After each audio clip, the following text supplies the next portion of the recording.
I now call this meeting of the Bryan Independent School District to order. Let the record show that a quorum of board members is present, that this meeting has been duly called, and that notice of this meeting has been posted in accordance with Texas Open Meeting Act, Texas Government Code, Chapter 551. The time is now 12:01 p.m. We want to extend a warm welcome to everyone who is here with us today. And we will begin our agenda with a standing committee report. First, we will hear from our Teaching and Learning Committee, and I believe Mr. Bryan is going to provide that. Thank you. Our Teaching and Learning Committee meeting happened on May 3rd, Friday, via Zoom. Board members present were Mrs. Ruthie Waller, myself, and staff members, Mrs. Ginger Carabine and Dr. Barbara Ibarra. We discussed three topics. The primary discussion was around therapeutic services. Today we will see a presentation regarding the special education therapeutic services that will be presented to the board for consideration. The therapeutic services will accommodate up to 20 students in grades 7 through 12. There is an added cost for this service, but it will require fewer staff members, and these positions would be absorbed through attrition. We asked a number of questions regarding this subject, and it sounds like a good opportunity for us to consider it. There's a lot of benefits that will happen for the district. Medical billing was another topic that was discussed. The district has been reviewing providers that offer software and support with Medicaid billing through SHARS, S-H-A-R-S, and I can't remember the acronym for that. But a possible new solution through Onward would offer more robust support and be more cost effective. It will be shared at today's workshop for consideration as well. And the last topic was an update on year-end assessments. The final week of STAR testing is happening with AP and IB testing beginning this week. Perfect. Thank you so much. All right, we have several information items this afternoon. We'll begin with the Halliburton Auxiliary Complex update. We want to welcome our Executive Director of Auxiliary Services, Ron Clary, and our Director of Construction and Energy Management, Mr. Paul Buckner, who I understand this may be one of your last meetings. This is his last meeting. This is his last meeting. Okay, well, welcome for the last time.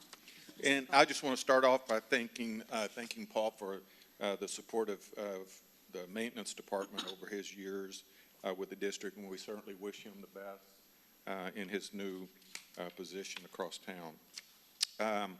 As you know, we are days away now of moving into our new Halliburton Auxiliary Complex. It's hard to believe that we're at this point now, but it's rapidly approaching.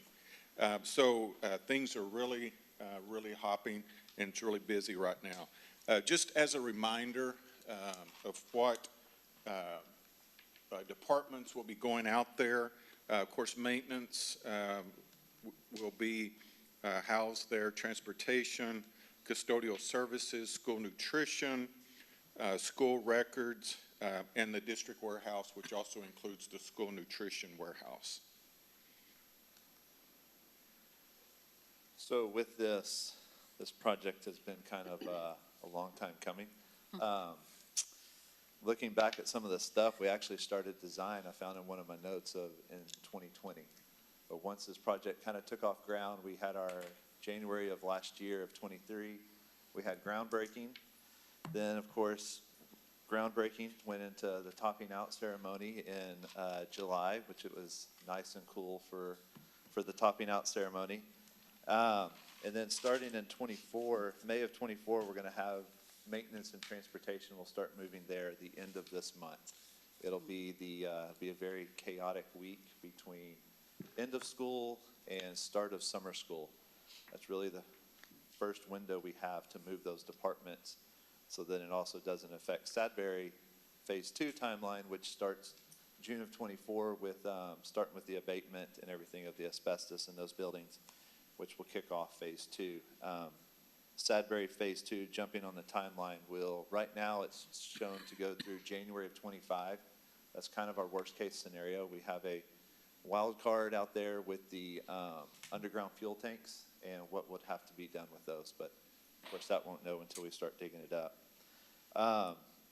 Then starting in July, school nutrition and school records will start moving over to Halliburton, and then there's a to-be-determined date for the ribbon cutting and dedication of Halliburton. Right now, kind of looking at possibly in September. And then in October through December is during free times with fall break, Thanksgiving break, and winter break. Warehouse will start moving. Custodial is moving with warehouse because a lot of their supplies are stored there, and it makes it easier logistically for them being near all of their supplies. And then, like I mentioned earlier, but January 25 right now is that tentative date for phase 2 of Sadbury to be complete. And Sadbury phase 2, if you don't remember, is internal drives for the parking lots and the sports field for the campus to utilize. And if you can imagine living in your house for 40-something years and then have to move to a new location, that there's a lot of things that have been accumulated over those years. We don't have an attic in our warehouse, but we have a warehouse which has just gathered things over the years. So we are really busy cleaning up those areas. We really don't want to move things that don't need to be moved.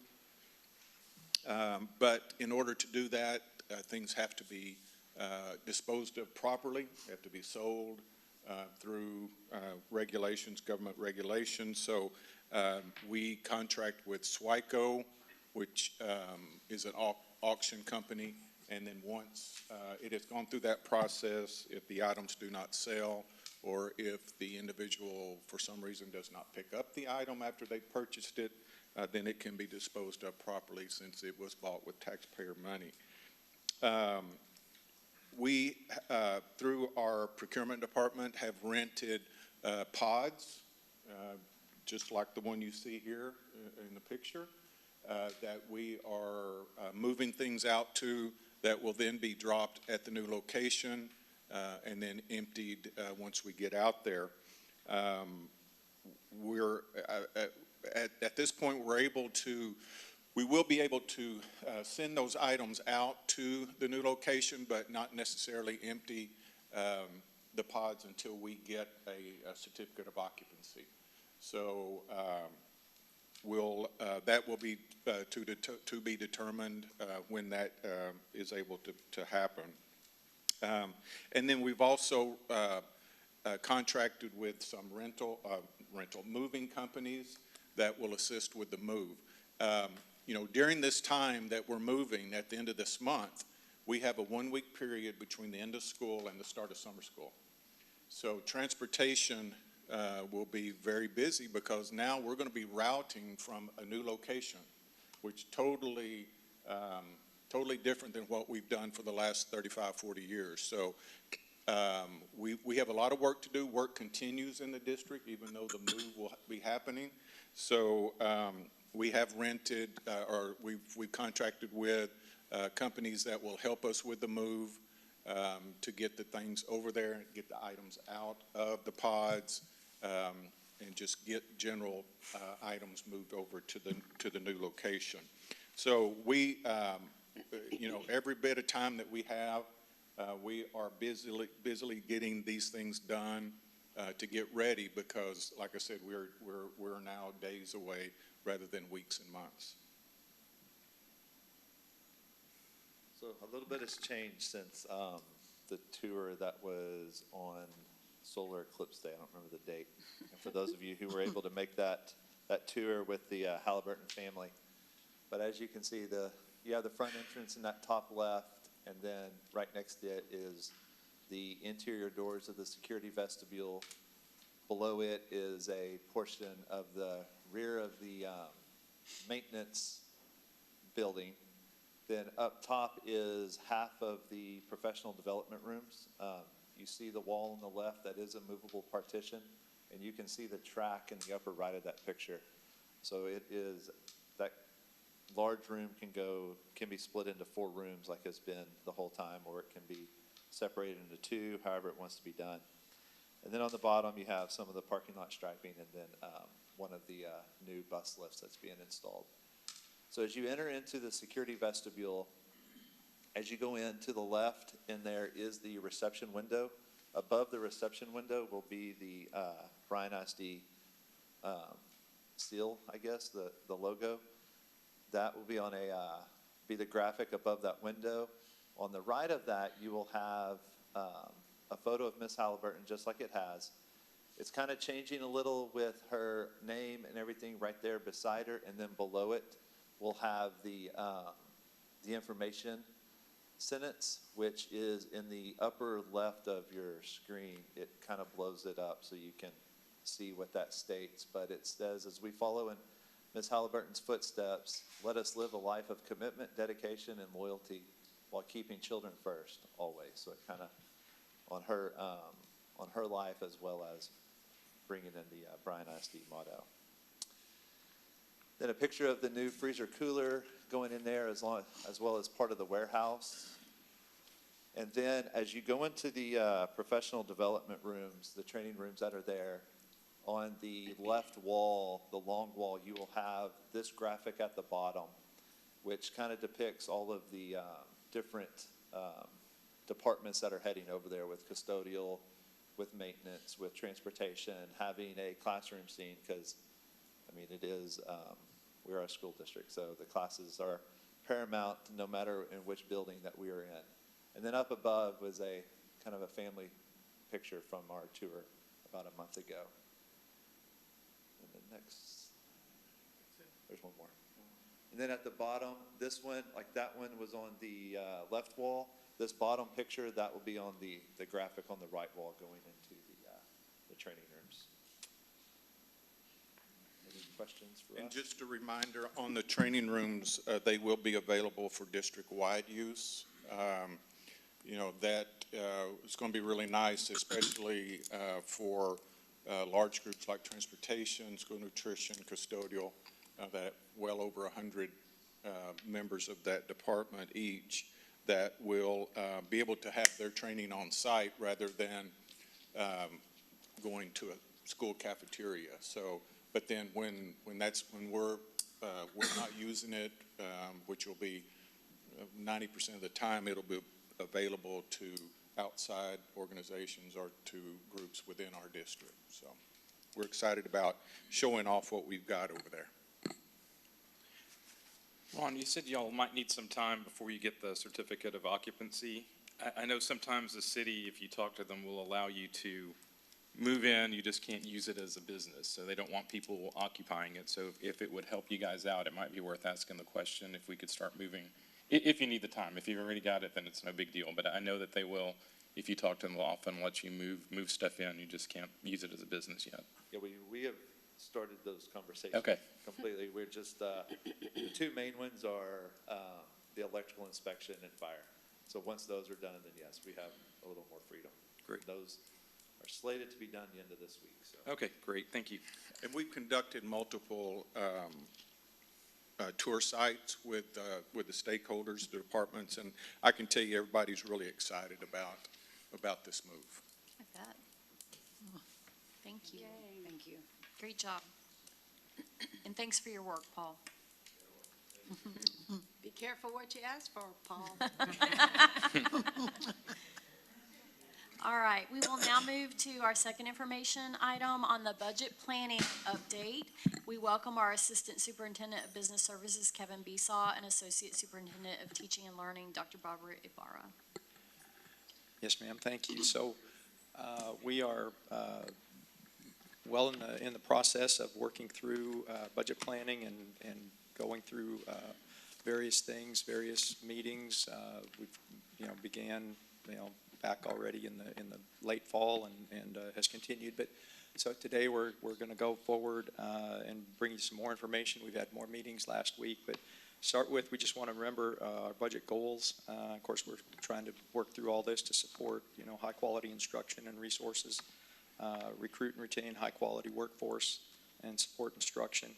The goal of this has become, if we can create a more streamlined and efficient model, both instructional, academic, and operational, that when the legislature meets in January 25, hopefully if there is some additional funding, that we would be positioned to take advantage of that and perhaps increase compensation and benefits at that point.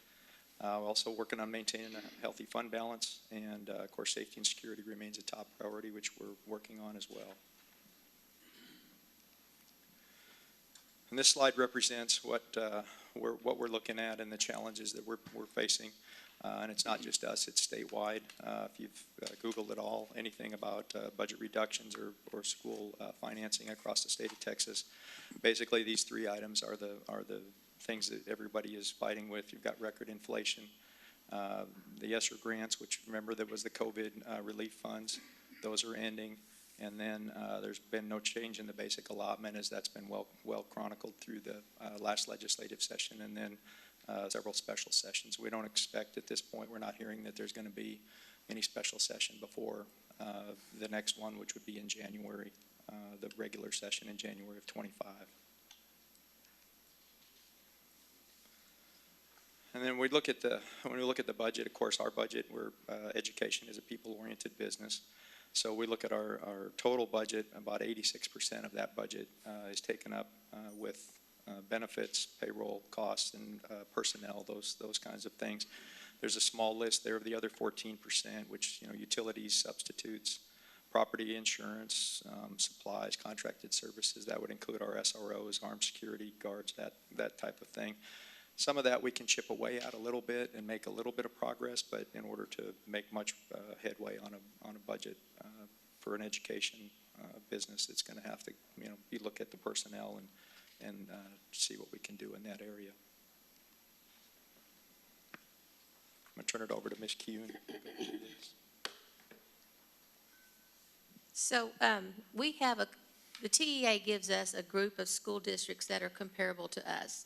Their demographics are like us, their enrollment is similar to us, and so we use that comparable group a lot when we're looking at our scores and things of that nature. So we decided to look at this same group and compare it to our salary as well. And so as you can see, this is showing us our student to staff ratio. And so this includes all employees that are paid through local funds and our COVID relief or ESSER funds. And so if you look and see, Bastrop is at the top with the lowest, or the largest student to teacher ratio or staff ratio, and we're at the very bottom at 6.89 student to staff ratio. And so whenever you're looking at this, you're thinking of how many kids are compared to the number of staff, and our number is low. So meaning that we spend a lot of our money on staff of some sort. And so we wanted to look and see where we fell. We're at the smallest group of students to our comparable group, and our salary is also the lowest in our comparable group, which tells us that we might be able to shift some things around with our staff so that we would have more students in comparison to staff and being able to pay our employees more money. We also threw in here Cy-Fair ISD and Waller ISD just because they pay a lot more than we do, and our teachers could live in Bryan, Texas, and drive to Waller or Cy-Fair ISD and still make a lot more money. And then you see our neighbor school there as well. And those, excuse me, Carol, but those actually don't fit into our comparable district, correct? The three yellows? They do not. Just the blue ones are a comparable group. The other thing that is notable is that when we got the COVID relief money, we spent that on a variety of ways, and one of ours was investing in employees so that they could work with our students. And so we hired a substantial number of those people, which impacts this number as well. And this number does not include any of our staff that are paid through but grant funded, Title I, those type of things. And so we want to get our ratios of students to staff up so that we can pay our people more. And I just want to correct, but we're not actually the lowest ones on there, because Tyler ISD is coming in a little bit lower. But with the higher FTE. And we couldn't figure out what that was. Possibly they outsourced their transportation or something like that, which kind of skews the data a little bit.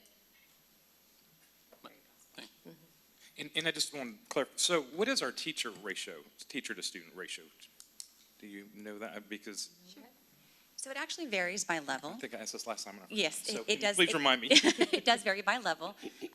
In some classes, in courses, because of safety concerns and how the TEA has parameters for that, there's a cap at 15, for example, per welding machine. I'm giving a bad example, but that's a scenario, right? Okay. At the elementary level, we see smaller class sizes, and then as you go up to the upper grades, sometimes you'll have larger class sizes.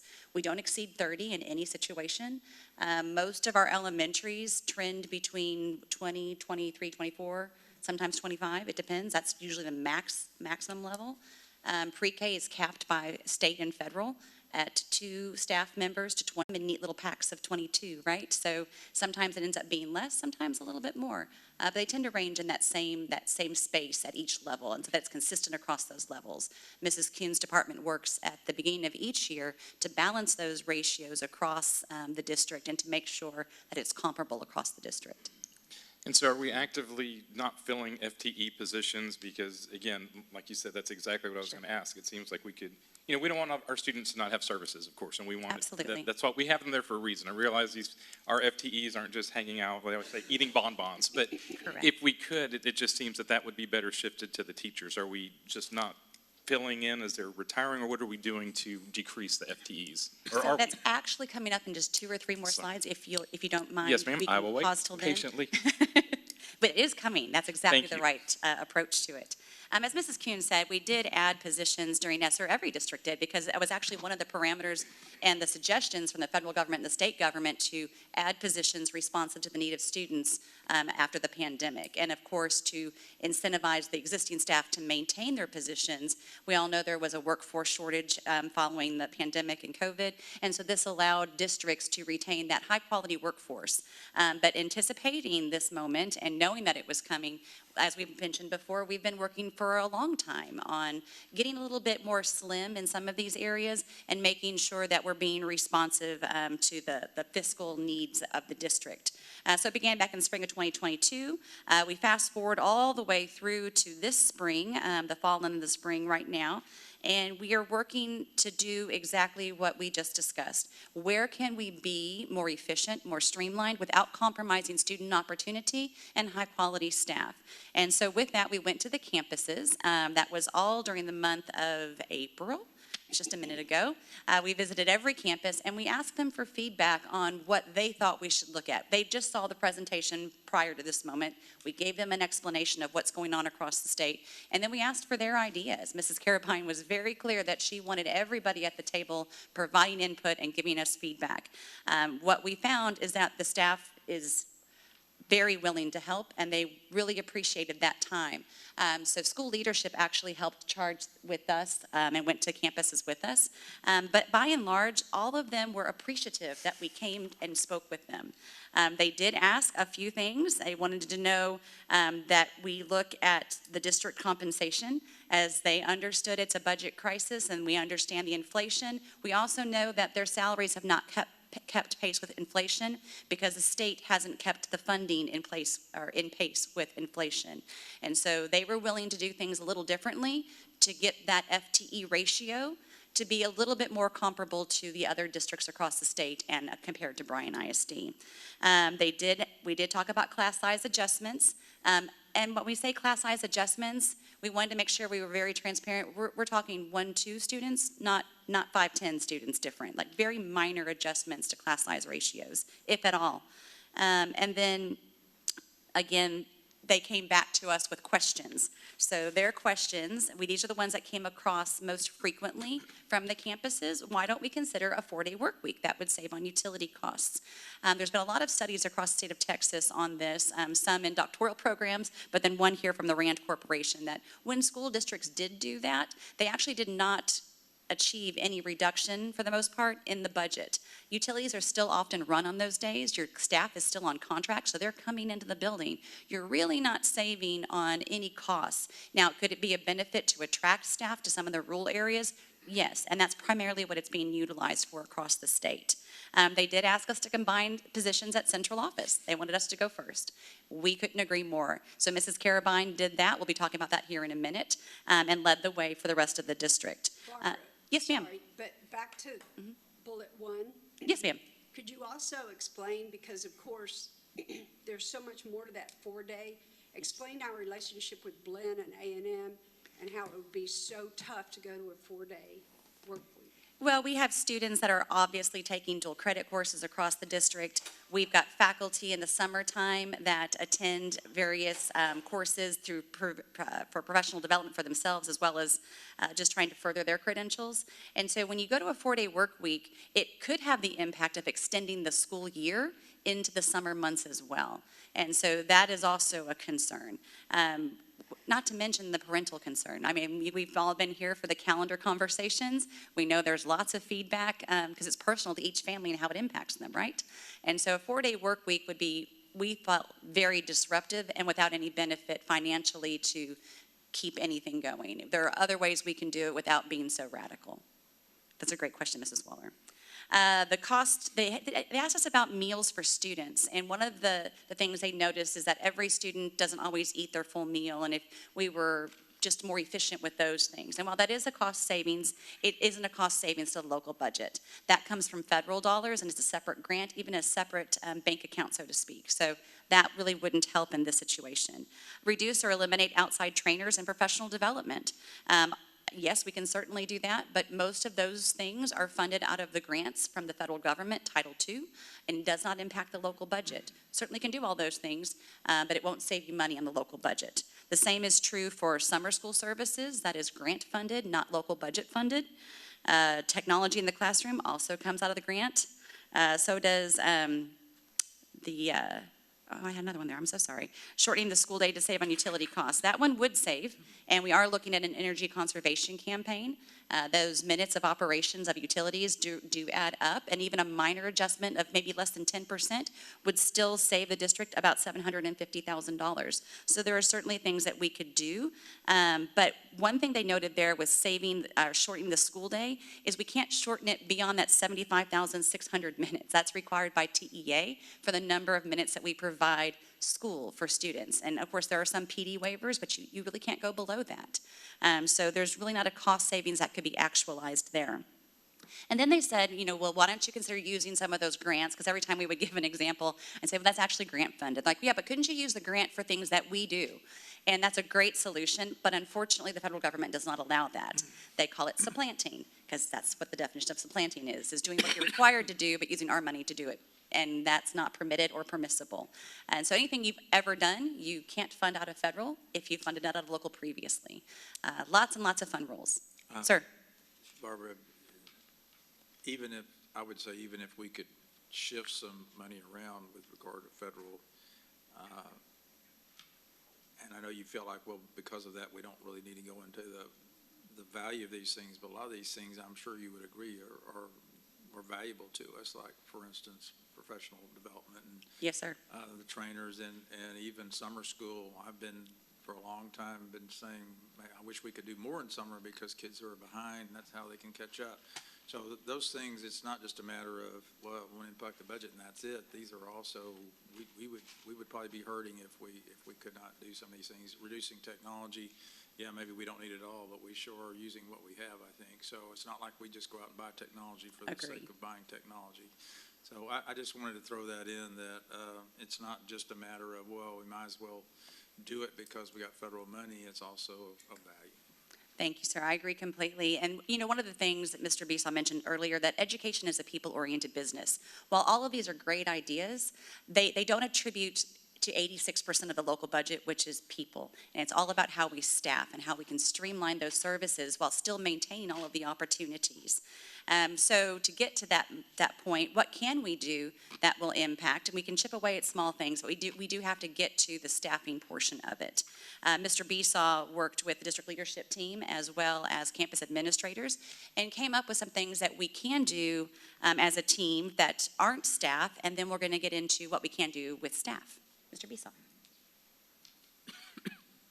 Thank you. And early on in our meetings, we asked for, I believe it was a first district leadership team meeting, we asked for ideas on what we could do, and some of the things that came out of that are up here on the sheet.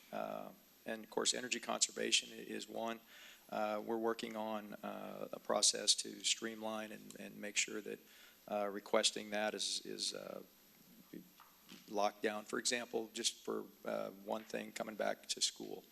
If we turn on, the air for an entire week or 2 weeks before school is open, I mean, that's a lot to cool down the buildings for all of that. And so work on trying to condense that to perhaps, 2 weekends before we come back, something like that. And those kind of things. And then making sure that we're, on the set points and just locking that down. We just feel there's some area there to make up some of that. Updating school nutrition cost sharing, they can share for some of the costs. Utilities is another one of those areas. We're looking at a couple of other things that we haven't adjusted in the last couple of years, so that hopefully will help some.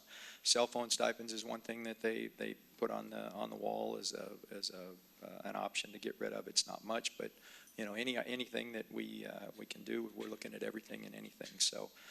Reduce staff conference and attendance travel for sure for the 24-25 fiscal year. That would be something that we can do away with for temporary.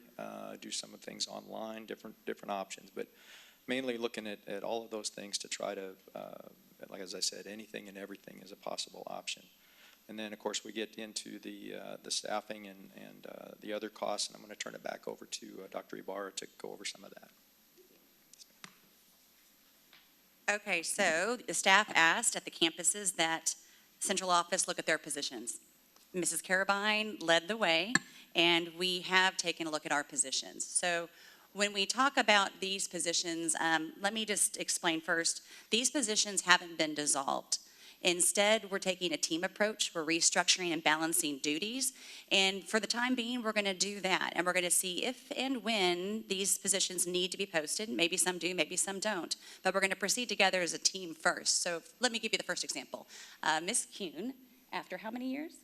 42 years in education, is retiring. So as Assistant Superintendent of Human Resources, she serves in a very vital and critical role. It will be very difficult to not have that position for the foreseeable future, but we're going to take a team approach, and it's going to be okay.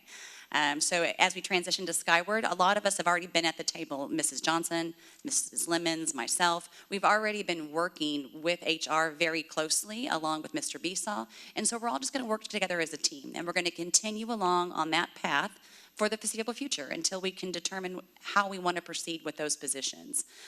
Same thing, Executive Director of Athletics, Janice Williamson. Again, for now, it's just on pause, and Mr. Rush is going to take and lead, and he's ready, willing, and able, and we're going to proceed together moving forward until we determine what to do. You've already heard from Paul Buchter, Director of Construction. Mr. Clary is going to be taking the lead and taking that team approach with those services. He is ready to step in. He's already highly involved in all of the projects, especially Halliburton, since that is near and dear to his team. And he's going to continue working with all of the people and all of the stakeholders to make sure those projects continue to move forward seamlessly. All through this process, we are looking at how can we just arrange ourselves a little differently and pause on some of these positions until we get through this process and we navigate and see what's ahead with the legislature. Until we know those things, it's going to be difficult to move forward on a lot of things in our district and then across the state. We did talk about federal funding, and there are some positions that would be applicable for a recoding to federal, and if that's the case, then yes, we're certainly going to do that. One of the benefits of the ESSER funding was it allowed us to reset some things that we were doing. For example, field trips. One of the federal rules is that you can use title funds to pay for field trips. unless you've used local dollars previously. So if you went to the, what is it, Pizza Ranch, Mrs. Montoya? If you went to the Pizza Ranch on a field trip and you used local dollars one year, it can never, ever be used for federal in the future. But once you paid for it one time out of ESSER, which they allowed you to do, it resets it where it's eligible for federal again. And so we've been very purposeful, finance has been watching, been very purposeful of looking at those things that would be eligible to get them reset under ESSER so that in future years they can go to title funding. So small adjustments like that, I think, are very important for us to do.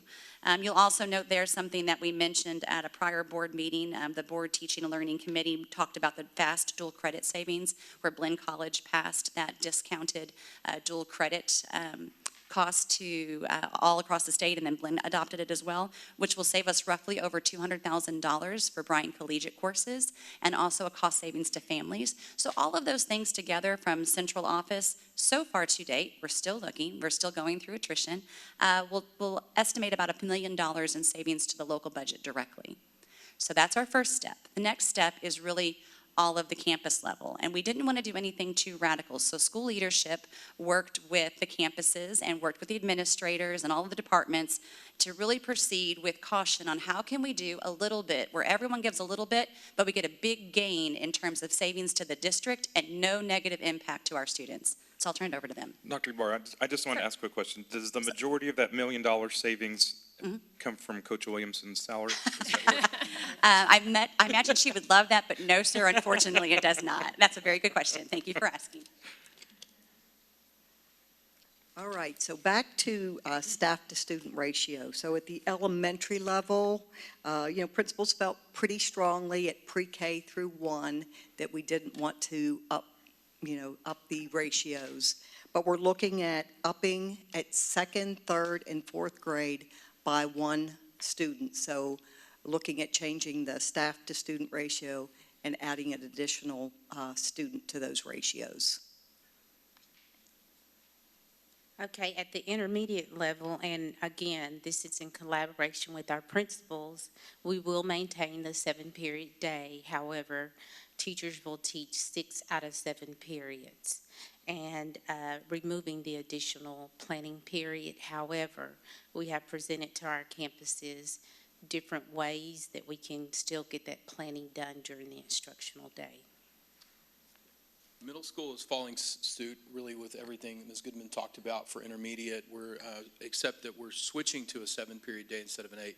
And I can tell you that was actually a good thing for the staff. It's one less transition, one less change, more minutes added onto the overall period. So instead of like 45, they're going to 54. So in that sense, there's some advantages to it. Again, the same thing, the reduction obviously in any PLC periods. Now they're still going to solve that creatively. We've given, honestly, numerous examples from our past of what happened. And this honestly puts us better in alignment with those districts that you saw previously that we talked about. So they traditionally, if not all, are 6 out of 7. High school, minor adjustments to class ratios. And then we're going to work with our cardonics. That was something that we brought on board a few years ago that we've utilized, and it's saved us FTEs to this point, and we're going to continue to do that. Really including CTE at the table early on, because we pick up additional funding to make sure that all the courses and classes are exactly where they need to be so that the kids can get the classes that they requested. And that's honestly just going to add money back to the bottom line.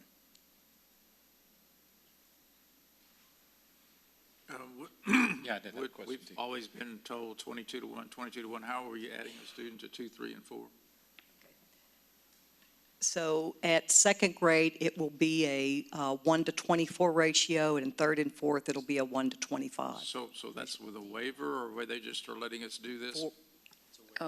Well, actually, we're leveraging District of Innovation, but the requirements are actually K1 and 2, which is 22 to 1. Okay. So that's where it gets more clearly defined with that number. But because we're a District of Innovation, we've actually waived that right years and years ago, as have most school districts. Okay, thank you for updating. Yes. And I did have a quick question as well. So we are going up on the class sizes, so Yes. we're going to need fewer teachers. Are we just not hiring them as they're retiring? I know we've mentioned repeatedly So that we're doing not it all through attrition. laying anybody All off through or anything attrition, like yeah. that. And these were recommendations that were actually made by the principals at the elementary level. They It's- felt like at those grade levels that we could do that. And I know we've said this a million times, but I do really appreciate the outreach to all of our campuses and our campus leaders, because it's a lot easier to have them give us their opinion rather than coming in and telling them this is how it's going to be. And I'm glad that, I applaud the effort on everybody's part. Y'all done an amazing job explaining everything to them. Thank you. Thank you.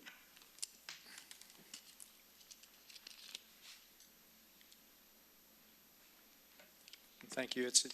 So for me to close it out, and y'all kind of stole my thunder, but that's excellent observation that, normally we sit down and we put the budget together, and I meet with a few department heads and campuses and that. And this year is a different challenge, and as you look across the state, I mean, there's districts that are, laying off staff, closing schools, doing those kind of things. We feel like we are in a position we will not have to do that. And so through the process that we're undergoing and a collaborative approach to bringing everybody in and talking to everybody we can, we think we can get through this without doing those kind of things. And so it's been a very different budget season so far, but I think it's been very good for our district as a whole just to go through this process. And the communication and collaboration that we've had has been very good. And again, our goals, we can go through that, but our goal would be to work through this, get more streamlined and efficient as we process all of these things, and then hopefully in January of 25, I mean, it may or may not happen, but if we were to receive additional funding, we are positioned to move forward and hopefully be able to increase our compensation and benefits to the point where we can take the lead in some of these things. Well, y'all make it sound really easy, but I know change is not easy anywhere. And so, I think we all just need to brace ourselves for the change that lies ahead, because even one or two more students may significantly move someone's cheese, we'll say. If you haven't read that book, Who Moved My Cheese, I encourage you to do it. But as we think about folks losing these planning periods that they've become very accustomed to, I mean, I hope that we can all just be on message and be positive, and that this is what we need to do so that we don't have to do these drastic things that are happening in other school districts. I mean, and it may also mean that people may be shifted around a bit. I don't know. I'm just guessing that some of that may be happening too, as we figure out where are the needs and then who can do those needs. And Kevin, I know that, there is normalcy. We do have school going on regular without all these budget things happening. And so our administration, from the campus level on to the superintendent, have a lot of things to do to end a school year on a positive note, deal with all this, plan for a regular school year with all the budget concerns.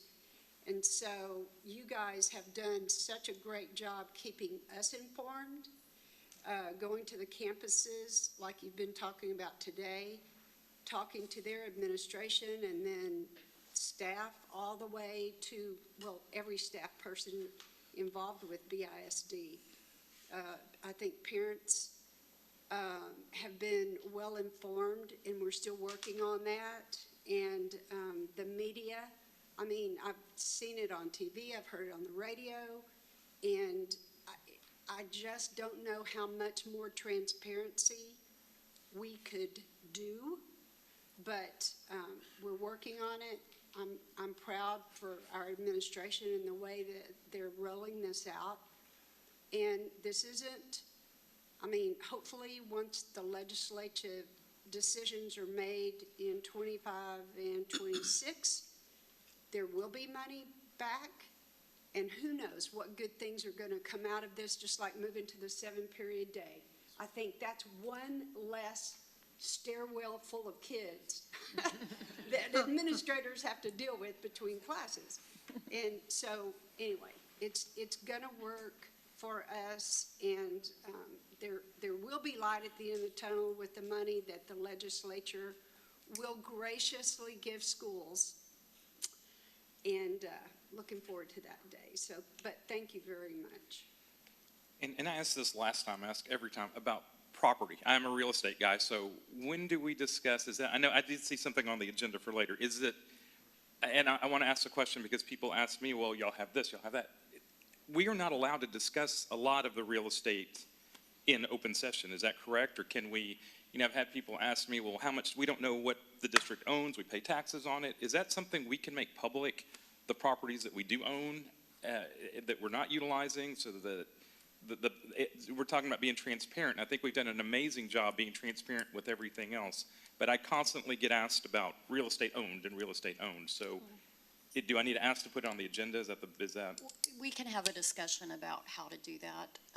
I don't think this is the appropriate time for us to discuss real estate. Well, it's budget. I mean, that would help with the budget, but okay, that's fine.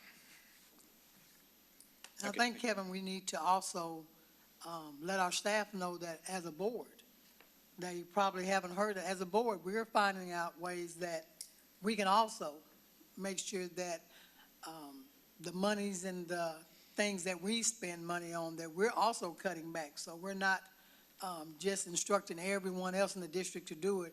As a board, we're leading by example also on ways that we can save. So it's probably important to also mention that school board members are volunteers. We took a cut in pay. Yeah. we gave our salary up. Yeah. Yeah, non-paid volunteers, definitely. Yes. Yeah, I don't remember any suggestions to cut the board salary in any of our meetings, so I. Hey, you need to make us chip in. If you get want to it. be on the board, we need to donate, have a minimum.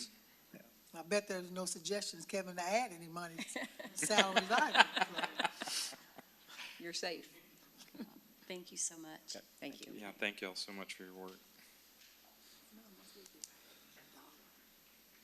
All right, we will now move to our informational item number 3, MC Harris Program Update. We are going to hear from our Executive Director of School Leadership, Dr. Bryan Merrill, and Executive Director of Special Programs, Jennifer Warren, and Executive Director of Auxiliary Services, Mr. Ron Clary. Yeah, I'm very excited to share back. We've been talking about this for a few months now, if not longer, and we're starting to see some real progress. Ron and his crew and some of the work that's being done is really visible. They're making great strides. In fact, the transition, if you'll go, next slide, you'll see that we've been talking about it again.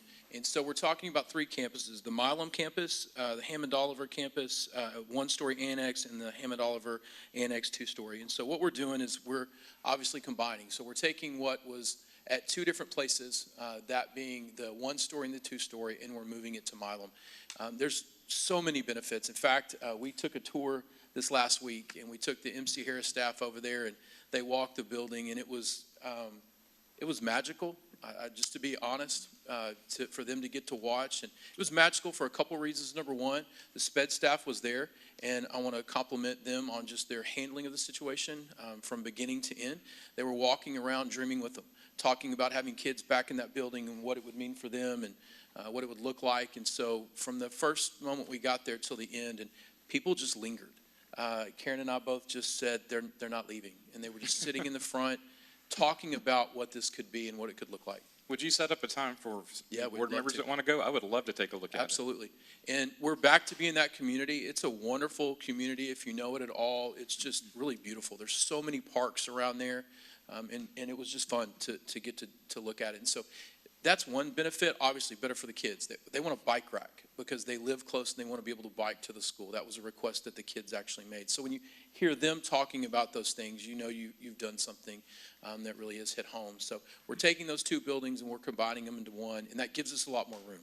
It gives us more classroom space. They're twice as large, so every classroom in our current facility compared to where we're going is bigger, twice as big.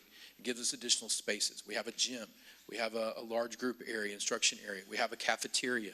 We have all of those things that we currently don't have in any way, shape, or form compared to what we would have at Milam. So we're very excited about that. And again, so the SPED staff obviously is housed out of Milam, and they're moving back to the 2-story building, and some work's being done there as well, some improvements there. So there's some aesthetics and cosmetic things that are going on. So we're very excited. Just a benefit is We're also reducing staff. By taking the two campuses and putting them at one, we do believe that we have some shared staff that we're going to be able to combine to be able to streamline that process as well. So again, very, very excited about the work that's being done and just moving forward. MC Harris, what's going to happen, just as a reminder, we're still doing what we were always doing. We're a continuation of our alternative education environment. That's still the same. It is still the MC Harris campus. Nothing has changed. All it's done is given us access and the availability, the space to be able to possibly welcome more students. We do have a wait list. Our cohort's 24, 25. When you look at it, there are students that have raised their hand and said they want to go. There's counselors that have identified there's needs. So by opening up those rooms and giving us additional space, we're very excited to be able to take care of more kids. So we're not changing the vision of what an MC Harris is, except for we want to expand CTE.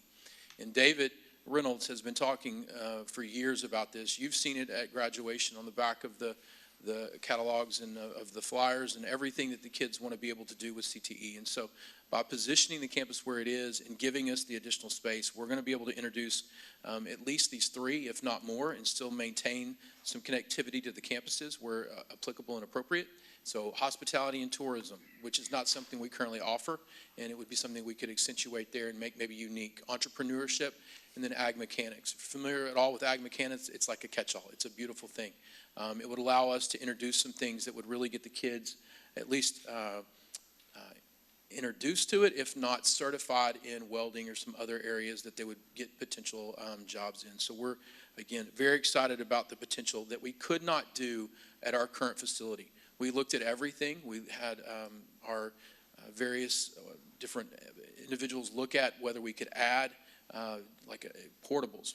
I know we've talked about it. Moving a portable in between MC Harris and DAP wasn't possible with the electrical needs that we had. So there's just some real limitations with our current facility that wouldn't allow us to expand. We looked at Bryan Collegiate. There was really very limited room there to be able to do anything in addition with CTE. So this is going to allow us not only to serve the kids better and earlier, but will also allow us to have just a more expansive program that we think will benefit them post-graduation. Remaining timeline. Ron, you want to come on up and explain a little bit about that?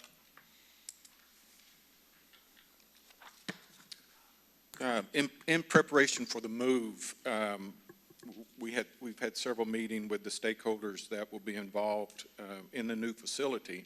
If you're familiar with Milam, you know that the majority of the campus had been updated through the years in various bonds in the past, but there was one wing that was left undone for some reason. And so we are going in fact, the keys have been turned over to Vaughn Construction. They were going to start today doing some demolition in that wing so we can get that wing up to par, and that will be where the DAEP program will be going. Hopefully the timeline for that construction will be somewhere around the middle of July, if not before. They felt very confident that they could probably turn it over to us a little early.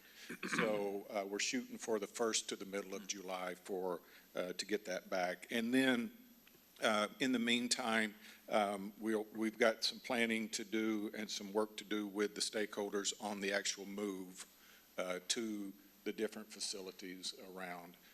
We have 3 departments. We have DAP, we have MC Harris, and we have SPED that will all have to be moving.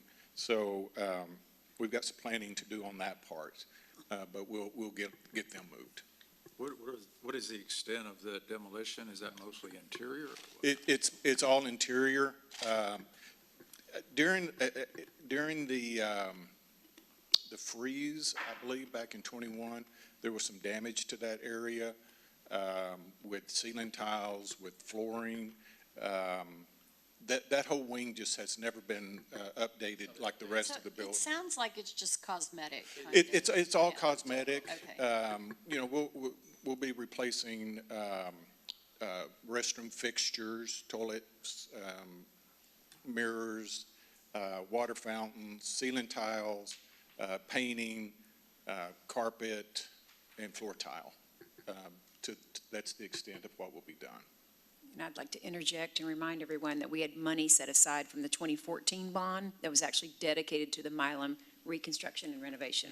So fortunately, we just left it there because we didn't know what the future may hold, and we're glad we did. So this is not competing with our local budget in any way. And at the last board meeting, you all approved no more than $350,000 for that, for the bond construction to do some of the works. Thanks for the reminder.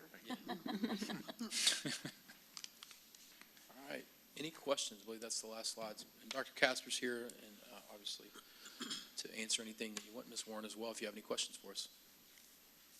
I'm really excited We are too. for the collaboration Yeah. among all of these teams and figuring out best use of space I agree. and how to continue serving our students best. It was really fun to see their faces, to be completely honest. I didn't get them all out of there till almost 6. Oh, wow. It was fun. Imagining things. This is the Go Center, and this is where we're gonna do this, and this is where we're gonna bring our tables over and the bike racks, and they just started listing things that they were excited about to have a campus, and it just reflected the kids and the work that's being done in the building. I do have one more question. We sometimes, we have a little bit of a history where we do something, build something, and then wow, that wasn't big enough. So is this, I realize we only have so much space there. It's not like we're building a new building, but what is our anticipated capacity in terms of accommodating every Monday that we think probably would want to take advantage of it? If you It's want a to great go question. to the mic. It's a there. great question. So you'll notice that I said we're increasing for every classroom that we have at our current building, we're doubling the size. So I don't know that you think of it in that we're just going to double the number of students that go there, but there is additional room just in the physical space. So accommodating for more kids in that area is definitely going to be easy to do. We've discussed even moving the new arrival center. So opening up a new arrival center over at MC Harris is something that Ms. Warren and her department has long looked for. So there's some students who come in that are 16, 17, 18, zero credits and need a different environment. And so that would allow us to open up a new arrival center that we currently don't have, that we would be able to have. And it leaves some additional rooms. They're going to use every space they have.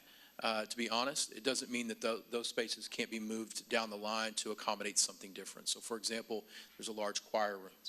I think they've envisioned a ghost center there, which is a beautiful idea, right? So our counselors are right outside there. The ghost center would be there for what's life after high school, like we do with all of our students.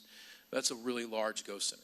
So it might be something that we could put in the library, or that we could move to an additional space that then would open up that library space for us to be able to use as a classroom or whatever we needed to. So there's spaces like that we would be able to come back in and make some adjustments if we needed to add staff or if we saw it. So the question is, we definitely have more room.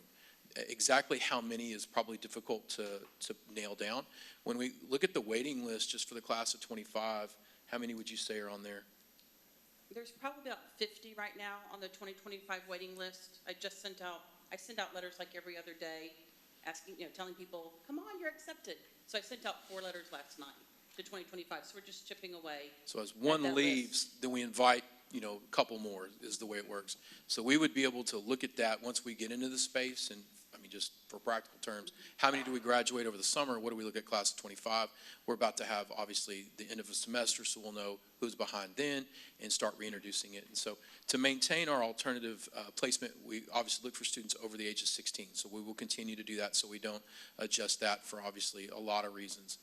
But we have more than enough students to be able to accommodate that. We did start freshmen and sophomores last year. We did, volunteer basis. We went from campus to campus and did really summer conversations with parents. We had one class that was started for 9th grade, one that was started for 10th grade. That was an adjustment, to be honest. It was something new to our vision for the campus. And it's something that we learned from and that we would offer again. But again, it would be on a limited basis. It wouldn't change what we're doing wholeheartedly. In a lot of ways, we're just intervening early with those 9th and 10th graders. They may be over age. They may have been held back in 3rd grade, 2nd grade, something like that, and it's a way to get them caught up quicker. So they make it through middle school. If they love it and they attach to a program, they attach to something that school offers, then they just continue, right? They go on to a comprehensive high school. If they get out of middle school and it's something that they don't necessarily find, they're not in the band, they're not in the choir, they're not on the athletic teams, well, then maybe MC Harris would become an option and it would get the students through faster. And we've had kids that have said that. They're like, look, I do something really prevalent in the community, or I want to get through in 3 years. I know what I want to do. I have this going on in my life, and we've been able to make those accommodations on a very small scale. This would allow us to creep into a little bit larger scale. Well, the reason for my question is I'm a big fan of MC Harris, and I don't want anybody to confuse DAEP with MC Harris. It's not They're the not. same. However, I think it would be really a no-brainer to say that MC Harris has a direct impact on behavior issues Yes, sir. with regard to our other campuses, because obviously a student who's not doing well for one reason or another is often more likely to be have Right. issues. And so it's just an incredible program, and I'm just looking long-term. I was hoping that there's lots of space, and it sounds like there's Well, at least a lot I more. do want to answer that question. So right now, depending on the teacher's class size, the most I can put in a room is 12 to 15 students. So I'm going to build every room to 20 and then make that little change, and then we'll see where we go from there. Yeah. When we did construction a few years ago, I don't know, 7, 8, however long it was to their current MC Harris, they made the classrooms smaller. So we had a teacher in a much smaller situation. Now, when we walk Milam, they're built-ins. I mean, teachers were walking around opening up cabinets. There's built-ins in the front with desks, and that doesn't even touch the classroom space where additional desks can go. So you've got multiple seating arrangements in that classroom to be able to provide just more kids and spread them out. Even if we just took the 15 and spread them out, you're talking, they're all, there's room between them where we haven't had that in the past. And so you just look at it as a real advantage. Thank you. This may be, but could this be something that is associated to, not that a judge could court order a kid there, but could truancy? So we do work with the judge, absolutely. So in truancy court, Amanda Godfrey is amazing. Especially the older kids that are Yes, ma'am. 5 credit. So they may not appoint them, but make recommendations, and many times Ms. Godfrey's there, and so we do take that into consideration for sure. So. Ginger, I'd like to thank you for reminding us about the bond, because as we're having all of our budget discussions, and Yes. we're trying to cut this and trying to cut that, and then people say, well, Yes. why, this is obviously a wonderful project, and I would hope we'd find a way to do it no matter what our budget Yes. situation was, but it is a great reminder that Well- that has already been set aside, and it is not going to affect us financially on our current budget. So thanks again for that. Thank you. All right. Yay. Okay, thank you. All right, moving right along. Our next, our fourth information item, we have quite a few today, and just want to remind everyone, we still have a lot on the agenda, so I love your questions, but we may need to speed things up. I know some of us have to get back to work at some moment. So now we're going to hear about the 2024-2025 Every Student Succeeds Act, our ESA formula grants. Our presenter on this is our Assistant Superintendent of Business Services, Kevin Besaw, and our Coordinator of Grants and Special Revenue, Robin Trowbridge. Thank you. Yes, ma'am, thank you. I'm flying solo today. Okay. Ms. Trowbridge is on first grandbaby duty that was arrived this weekend, so we're gonna excuse her for that. Yeah. So this is just an information item to make the board aware. This is an annual process that we need to go through to apply for our ESSA grants, or as you said, Every Student Succeeds Act. And these are our title or federal funds, which you remember we talked about them just previously in the budget talk about some of the things that we can do with these that we are not allowed to pay for, that we would do with local funds. So the primary purpose of these funds is to close the achievement gap between groups of students and prepare every student for success in college, career, or military. Some of the things that we do with these funds is there is some personnel involved. We do professional development, tutoring, extended learning opportunities, supplemental services, and that's the key phrase here. The things that we do with these funds would be to supplement our basic things that we do with our local funds. So if we're required to do it with our local funds, then we would not be allowed to pay for it with this. This is supplemental things to help with those others. And they're, of course, they're allocated to campuses on a student-by-student basis, depending on the demographics and at-risk nature of these areas.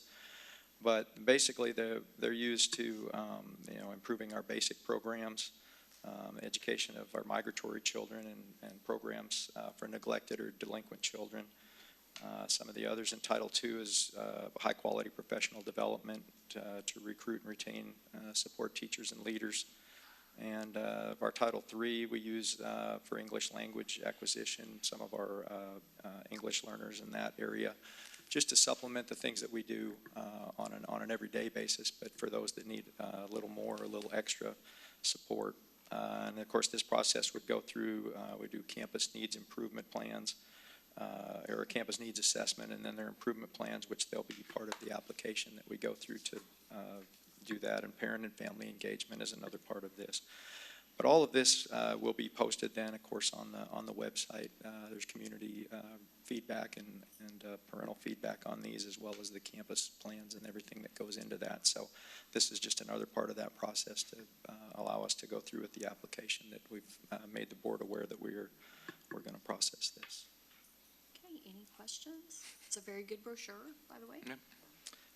That's Ms. Trowbridge's contribution. Okay, perfect. Thank you. Yes. Thank you. Thank you, Mr. Thank you. Esau. All right, last but not least on information items, we're going to move to number 5, our athletics update. And we welcome our Assistant Athletic Director, Mr. Derek Rush, and others. Yeah, and others. I get to introduce a little bit. So Okay. obviously, we've talked a little bit about Janice, and those are huge shoes to fill. We've been trying to fill them since she left the Diamond for sure, and continuing to, and have hired great people. So we're wonderful. We have someone that we hired a few years ago that we're excited to obviously bring up today. He's been talking back in January just about kind of making some adjustments and looking at things that we can do differently. And so I'm very excited with not only Derek, but also with Callie to talk about some of the visions that he has for this coming school year. And you saw some of it last year at the football games. You noticed kind of there were more students on the field. There were more involvement from our religious organizations and those individuals that had groups, community groups, and also with our partners in the community. And so I'm excited for Derek to come up and share a little bit about what he's got planned for the school year. Thank you, Brian. First of all, I want to thank the school board and also Mrs. Carabine for giving me this opportunity to lead Bryan ISD athletics from that standpoint of it. And I definitely be remiss to talk about Coach Williams. I was instructed to have, I got 8 minutes to give this presentation. It's a very extensive presentation, but I want to get it done from that standpoint of things. Julie cut it down to 6, just to let you know. 5 minutes. But Coach Williams, I've known her for the last 5 years since I've been here in Bryan ISD, and it seems like I've known her my entire coaching career as far as our philosophy on things, as far as life, and also coaching as well. And so she's told me a few weeks ago as far as this kind of phrase that, as far as what she was saying was, Derek, it's your time to fly, as far as taking this athletic program to the next level. And so, Coach Williams, I'm going to do everything in my power to do what you told me to do, as far as take this program to the next level from that standpoint of things. And so, with that being said, vision for the future. One of you guys want to click that for me, Brian? Yeah. Vision for the future. One of the things we in order to be successful in anything, you got to have a vision, you got to have a plan. And so this is kind of our plan. I wanted to invite a few of our coordinators in the district that will help us reach this vision and help us reach this plan as far as the goals we have set. And so I'm going to introduce them right quick. As I call your name, you guys please stand. Coach Tullis, Ricky Tullis, he's the head football coach, campus coordinator at Bryan High School. Eric Ezar, he's also the head football coach at the Rudder campus coordinator. Coach Jacob Brown, he's the middle school boys coordinator at Dobler. Coach Hayes, Tasha Hayes, she's the middle school girls coordinator at Dobler.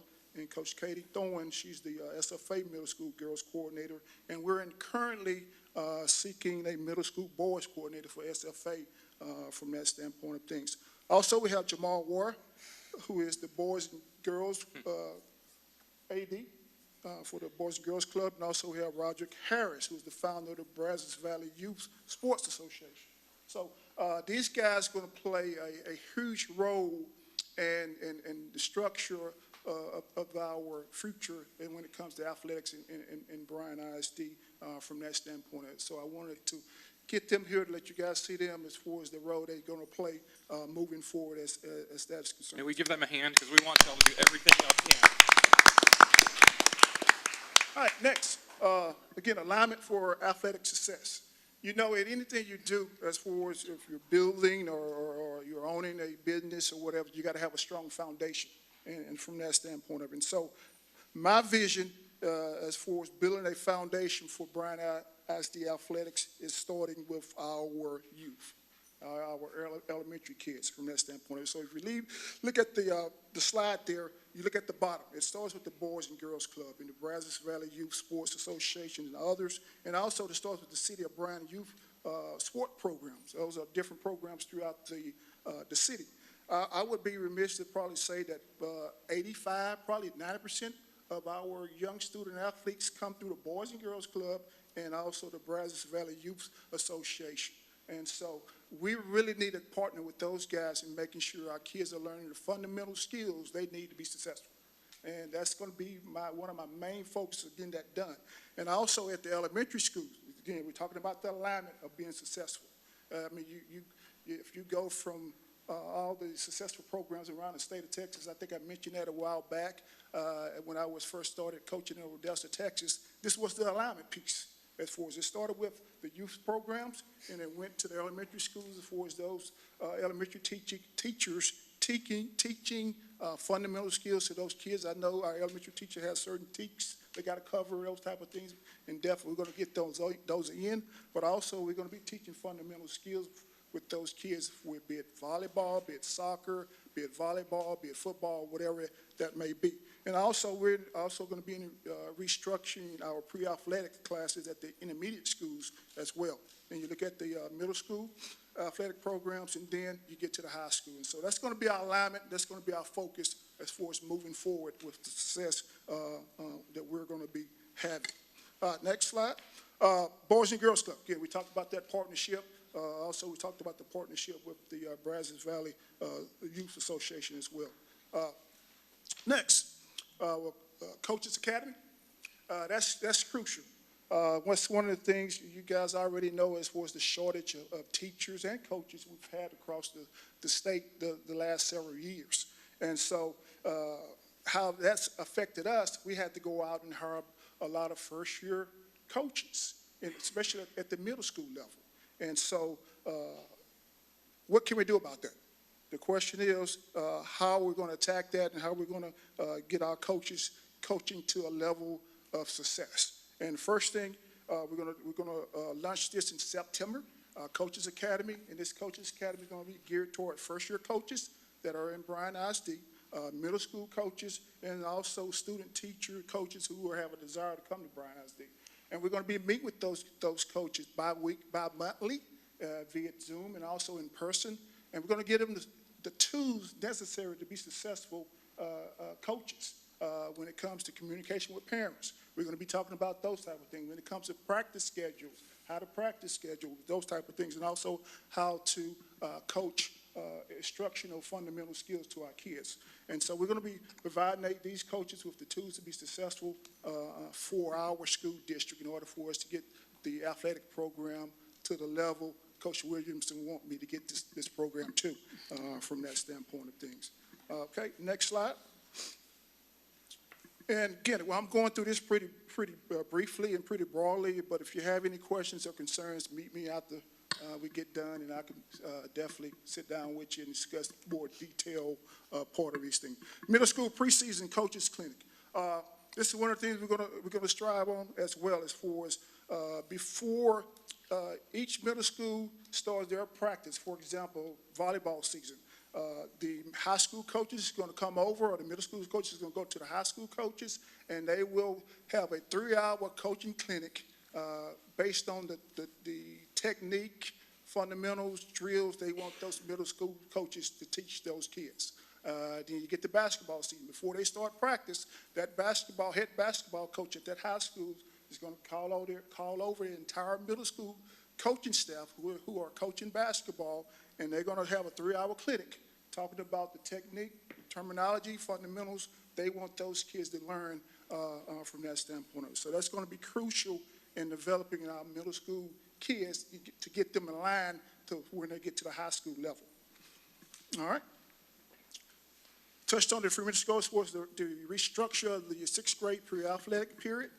We're in the process of getting this done now. As far as the pre-athletics in the middle school, it's designed to get those sixth graders ready for seventh grade athletics. Meaning when it comes to locker combinations, simple things like that. That's crucial as far as when they get to the seventh grade. We don't have to spend time on changing your locker, those type of things. And also, we're going to stress more alignment with the middle school athletic schedule as far as teaching those sixth graders things as far as basketball skills during the month of August and September. Those pre-athletic PE teachers at the intermediate school, they're going to be teaching those kids volleyball skills and football skills. And so it's going to kind of be aligned with the middle schools are concerned as well. And also, May the 29th and 30th, all our high school coaches, head coaches are getting together, and they're going to have a list of fundamental skills that we're going to give to our elementary teachers and our intermediate teachers and our Boys and Girls Club and Brazos Valley Association as well. List of fundamental skills that our elementary kids need to know by the time they get to the seventh grade. And also they're going to give them drills and also videos that they can reflect back on and learn this, teach this to our kids. And so this is going to be crucial. And again, getting our kids to where they need to be from that concern. And I'll make a quick question, Yes, if I sir. may. So I'm sure you're going to have programs in place or safeguards to make sure that these are being taught. Because it's one thing to say, here's what we would like done, and if we don't follow up, a lot of things fall through the cracks. I'm huge on accountability, and that's going to be my responsibility and these guys' responsibility. I definitely agree with you. You can have all the creative ideas in the world, but if you don't put them into action and stay stern on them and follow them through, they're just great ideals from that standpoint. And so Thank you. we're going to definitely hold them accountable because at the end of the day, the assistant coaches that are under these guys, they got to make sure that they see the vision and put this vision into action as well. And so from that standpoint. All right, next thing, Bryan ISD Athletic Magazine. We're in the process of communicating with VIPE. It's a media association out in the Houston area. I don't know if you guys are familiar with VIPE Magazine, ever heard that before, but it was big in the Houston area as far as when I was there at Conroe Oak Ridge as the head football coach and campus coordinator. And basically what that is a media company that goes around the Houston area and they showcase all the athletes that's located in the Houston area. And now, I guess over the last 2 years, they have decided to target school districts. So they create a magazine for example, Bryan ISD Athletics magazine, where it comes in and showcases all our student athletes. It showcases all our fine arts department and those type of things as well. And it also gives us opportunity to promote Bryan ISD Athletics, Bryan ISD School District, the great things that we're doing in the district. And so we're going to be communicating with them and trying to get this launched and also in August as well, as far as this magazine is concerned. So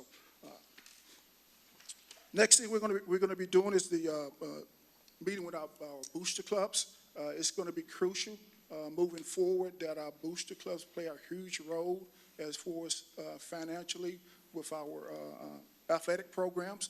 I mean, you look around the state as far as the great districts that are being successful in the athletic department. Their booster clubs play a huge role in that as far as financially. And so we're going to be aligning with our booster clubs and procedures when it comes to financial situations as well, and sitting down with them and the board, the booster club boards, and making sure that we're aligned and gathering a lot of more support when it comes to parent support with the booster club. And so, our kids deserve the very best, and I'm going to make sure that we're going to try to provide that for them from the athletic standpoint of things.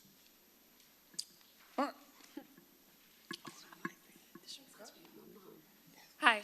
As a former student athlete at Bryan High School and a former coach at Rudder High School, I could not be more excited about the direction that Coach Rush is going to take this athletic department. I think the future of Bryan ISD athletics could be amazing and will be amazing, and I'm excited just to be able to meet with him a few times over the past few weeks and really see his vision for where this is going to go. That being said, when he approached us in the communication department, I was ready and willing to help. One, that's kind of my background, and two, anything that I can do to help him make this a huge deal, like athletic-wise, will be great for the district. Being that Ms. Carabine has made family and community engagement a huge priority for us and the district as a whole, I am a wholehearted believer that athletics is a big part of that. If we have a great athletics foundation and a basis to that, then that includes a whole lot of families and community support that will continue to grow over the years. That being said, we're going to do a few things initially. This is already underway. This is the silver card. This is something that the district actually has had for several years. However, we're going to kind of resurrect the idea of it. This is only for athletic events. For all people in the community that are 60 plus years of age will receive and can receive a silver card. And this admits them into any athletic event that the district has that's home, junior high, high school, whatever it is.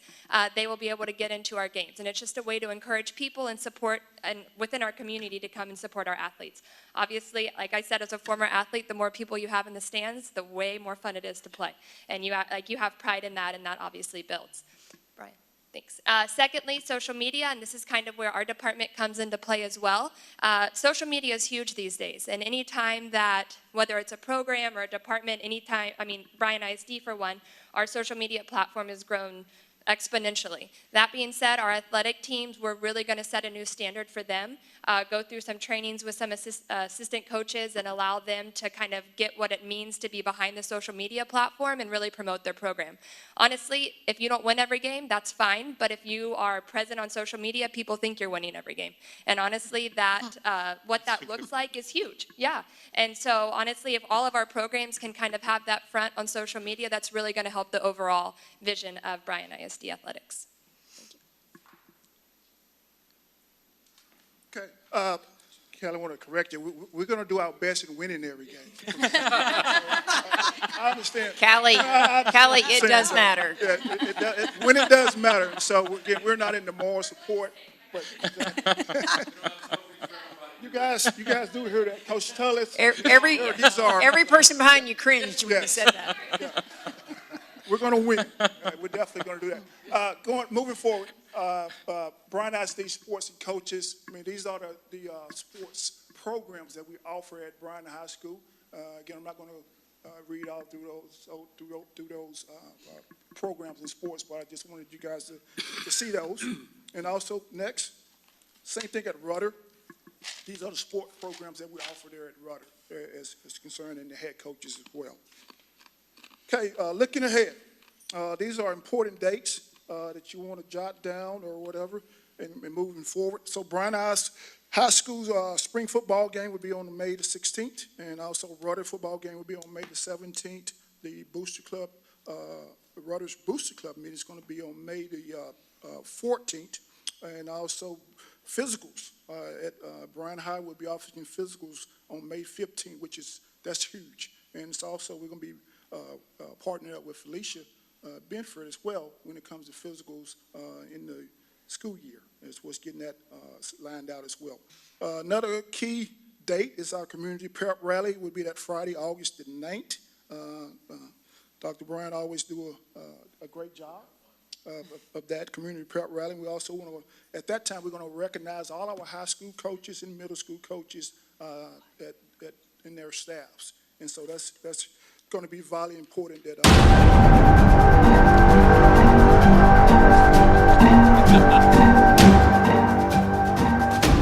a little bit different.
Okay.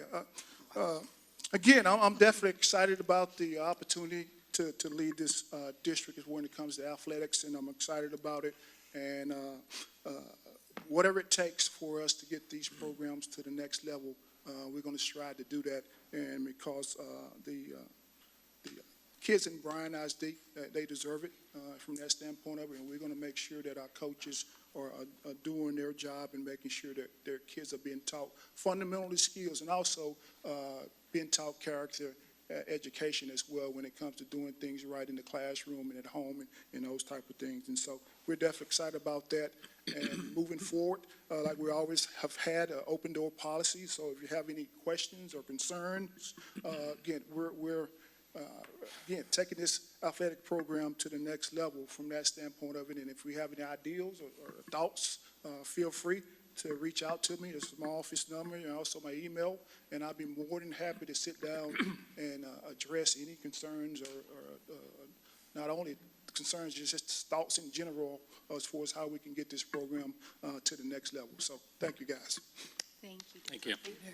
Callie, so those, I know you said the cards are not new, but how are we going to let the community know, and where would they get those cards? You know, have some kind of, I don't know what we're going to do to get them out. But. Go. Yeah, so we're going to continue to blast that information out via social media, and those cards can be picked up in the athletic office anytime, basically from 8 to 5, Monday through Friday. And it is a plan to have that on social media and to get that word out that way. And we're also going to go out with them. Like, I'm going to invite Derek to go to the Rotary and Chamber and different meetings that I go to get the word out. We're resurrecting the whole concept. It was here before, and we just want to put it back on the map with a vengeance. I think we'll put it in Ms. Carabine's newsletter as well, too, to get the word out there. I still have my mother's silver card. Yeah. Now, we've gotten a lot of emails lately. I know there's a campaign. Are these shared with the athletic department as well, or are they not? Yes. Coach Rush and I have met, and Great. we have a plan to address some of that as well. So a lot of things that he described today have been in motion for several weeks. So I'm very excited about the direction. You cannot underestimate the importance of communication, public relations, reputation, and I believe it's critically important to have the voice of a parent at the table. Absolutely. They need to be in this equation and in this conversation. We value all feedback, you know, good, the bad, and the ugly, to inform decisions to enhance what we're doing. I definitely believe it will be a new day for our booster clubs. I'm going to be personally invested in that. As a former parent, I raised 3 athletes myself, happen to be married to a coach. I understand firsthand how important it is to unite the parents and to leverage that momentum, that potential that's out there. But we can assure our letter writers that their voices are being. Oh, absolutely. You have heard it. We'll follow up and talk or meet or. Great, thank you. I have one more question. Is that magazine, Derek, is that hard copy and online, or is it just an online? Because I know we're in the middle of nowhere. We're 100 miles from all the metro, 100 miles from anywhere, and recruiters don't have to come to us because they get their people in Houston and Austin and Dallas and Waco. And so it's so good for us to, any way we can, get connected with the Houston Coaches Association and get into when they have those showcases with all those Houston area kids. So I'm assuming that by us being connected like that, they will hear and see some of our kids, and maybe our kids can get, I know we have a kid in the Bio Bowl, one of Coach Izar's students or athletes, and that's great. And that can happen more without us having to beg and plead and, hey, come 100 miles and see this kid, or let me, anyway. You know what I'm saying? It would be in both, as far as it'll be a hard copy and EMAC, which is electronically as well. And plus, the VIPE has a social media page that's throughout the state of Texas, and they're trying to reach out to other states as well. And they reached out to me, I guess last year, me and Janice, and they wanted to get to Central Texas area, and so we're definitely going to try to jump on it this year and move forward with it. That is huge. Coach, can I expand on the VIPE magazine? Yes. So I'm on the board of Viking Club. I don't know if that's a conflict of interest, but I do have student athletes over there. I do support Rudders. I got a T-shirt recently, and I put a logo on Well, there it. you go. So I did sponsor Rudder. But in regards to VIPE, I think that it's not so much as a communication piece to outside. It's more about building culture inside. And the magazine is a really cool publication because it focuses on the student athletes, and it creates a platform for them and their peers to stand on and be visible within our community. I can't imagine being a student athlete and being it's powerful. I think Julie's doing that. Thank you. That's a way to shut Joel up. But it will equip us with a publication that features our kids, and it will equip us with digital assets to broadcast throughout our district. And so I think the key that we're looking at there is how do we create a culture within our student athletes that want to participate, encourage involvement, encourage success, and everything that Coach Russ has talked about today. So it's a cool publication. Think about going for a gold card for those over 70, like maybe free concession stand food or something like that. Just valet parking. Just valet parking. Valet parking. So as a former high school principal and executive director of secondary schools, it's been exciting the last few months to be reminded and to see Derek just just working. And so for a couple things that I want to point out that he would not point out that I was reminded of. Number one, accountability, he believes in it wholeheartedly.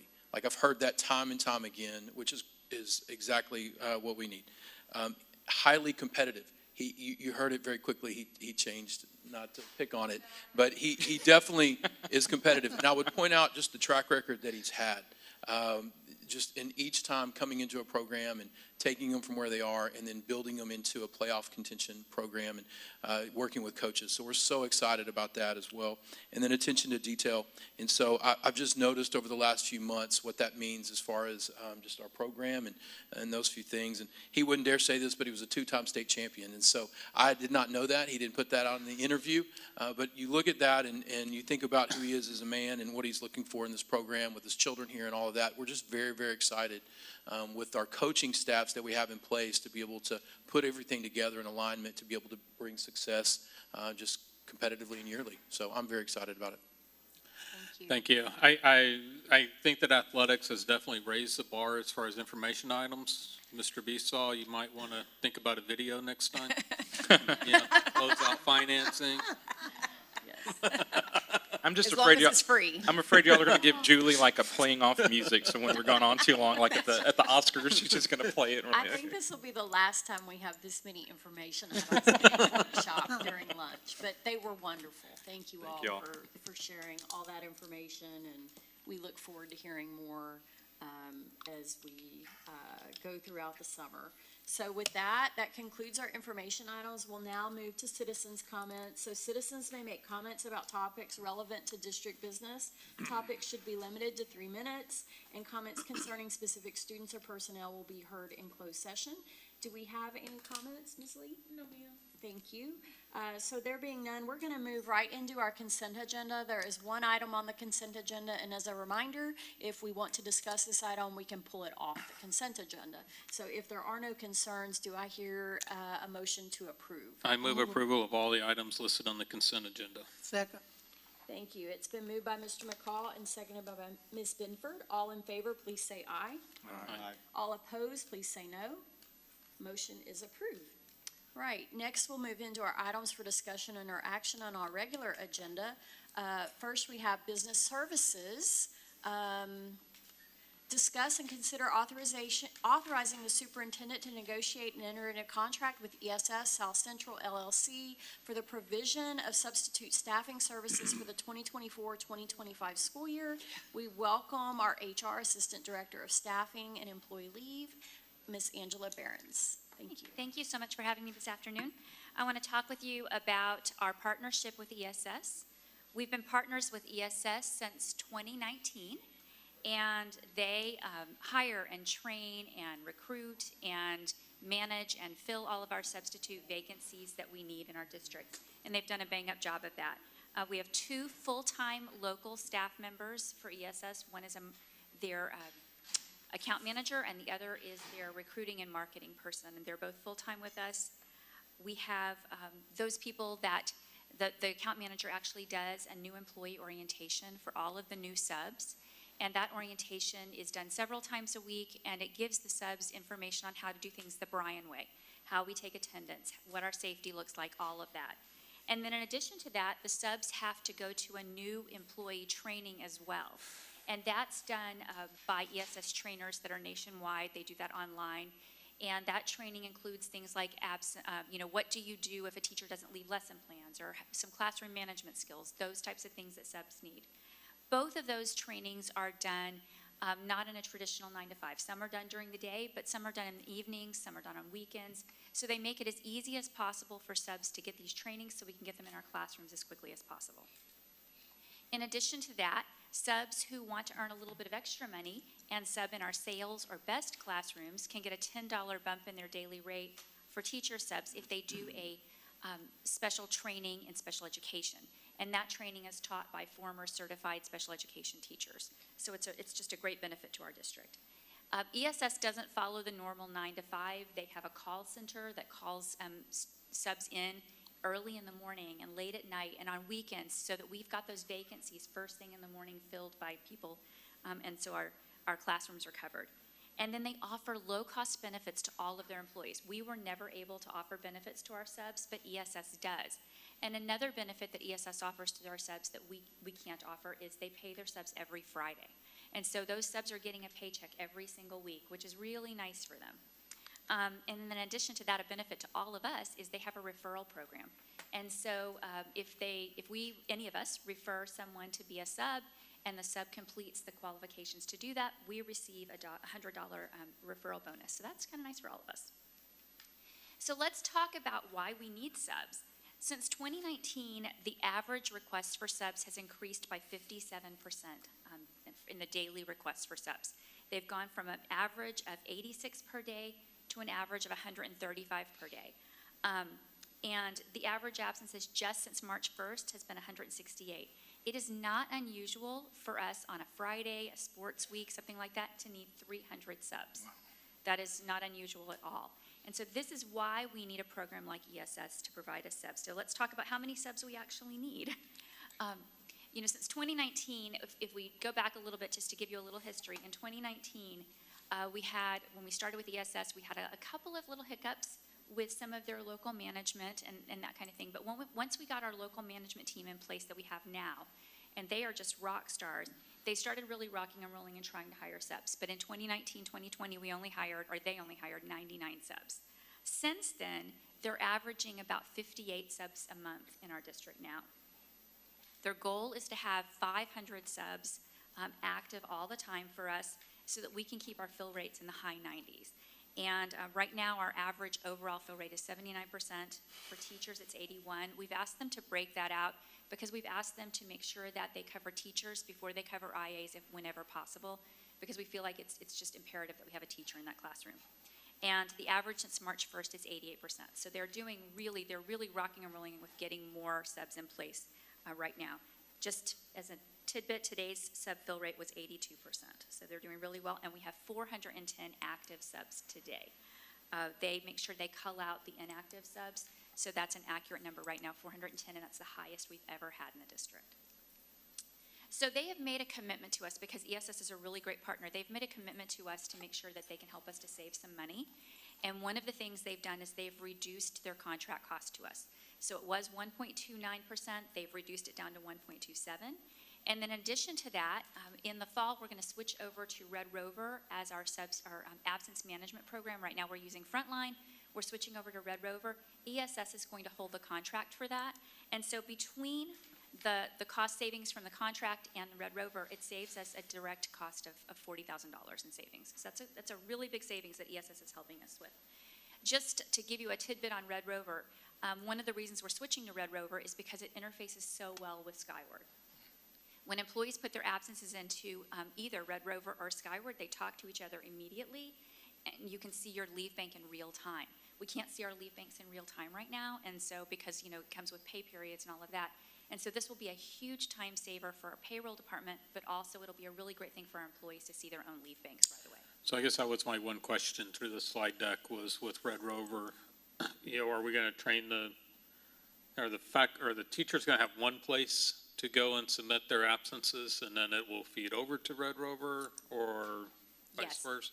Right now, the plan is that they'll feed their absences into Red Rover and it will feed straight to Skyward.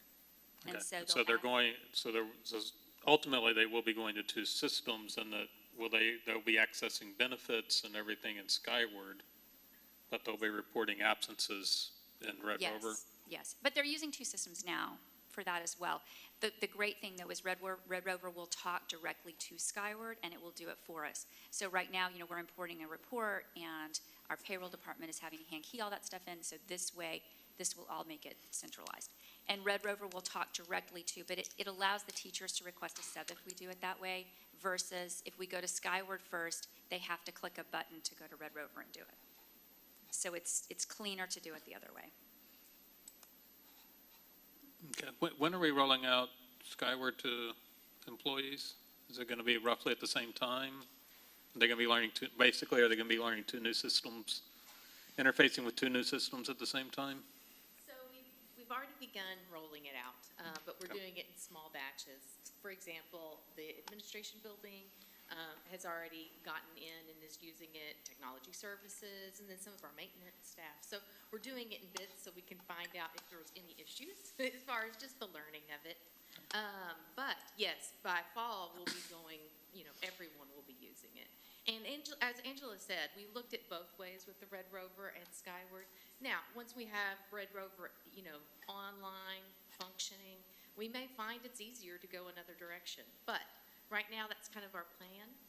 And it will only be people who need subs who will be in Red Rover. So it won't be like the system is now, where in ASOP, we all put our absences in there. It will only be people who need a sub who would go in. And I assume it's behind SSO and everything? Or? Yes, sir. Oh, yes. Okay. So another benefit that ESS provides to us is they have contracted with an outside agency called GetScale. And GetScale is sort of a recruiting agency, and they work alongside ESS to find subs in a different way than our current people that are local in Bryan are doing it. And that's really allowed us to hit that 58. And they pay for the contract with GetScale. We don't have to, that's no cost to us. And then a huge benefit to us in our recruiting is that we hire so many subs. Traditionally, we've hired 360 subs total, and this year alone, we've hired 57. And so it's really just an on-the-job interview, and principals see what a great job these subs are doing. They're hiring them, and they're going straight into the job where they're filling a vacancy right now. They already know the kids, they know the campus culture and all of that. So it's really a beautiful thing.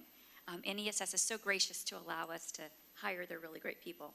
And then in addition to that, they cover payroll taxes and unemployment and workers' comp and general liability and all those things. So if we were to take over doing subs again ourselves, we would have to pick up that stuff. And so now Mr. Besaw will talk about some other budget considerations with ESS. Thank you, Ms. Behrens. And I echo the things that she said. They've done a really good job. But we did last year, I believe it was last year before we renewed with them, we did a detailed breakdown of all of the expenditures. That came out, I don't know if you remember that, it was roughly a $100,000 cost difference to have ESS do this as opposed to what we felt like we could perhaps do it in-house. Taking into account the changes that we're proposing right now on campuses already this year for the next budget year, really it's our recommendation that we would stay with ESS for handling the subs and not risk any potential disruption on campus for that. So with that in mind, Ms. Kuhn reached out to ESS and asked them what they could do to help us with that. And so that's where the reduction from the markup from 1.29 down to 1.27, which projects a difference of about $40,000 savings. So we've reduced that to about $60,000 in additional funds to be able to use ESS. But I think if you look back and see the things that they do that it would be difficult for us to match as well the weekend trainings, the, you know, after-hours trainings and those kind of things that they do, and really being a springboard for hiring in that on those things. I think the recommendation of administration is that we would follow through with them for the year and evaluate that as we go. And the addition, the $5,000 is in addition to the $40,000 for the Red Rover. That was an additional cost that they're going to pick up for that.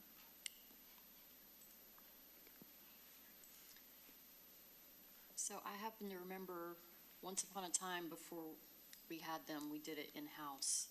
And help us understand fill rate and what happens when we can't find a sub.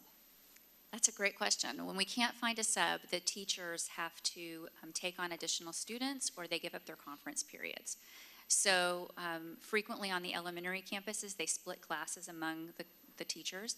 And then with the older ones, they will give up their conference period and they'll put several teachers' conference periods together to make up for that one. And then we compensate on the backside. So we take the daily sub rate for a certified sub and we divide that by the time of day that they covered, and then the teachers get that as a supplemental pay. So that's how it's handled when we can't find a sub. Yeah, and I just want to point that out because if we go back to the old model where we're doing it ourselves, I don't know that we ever got to a 90% fill rate. So it was a huge burden on our staff.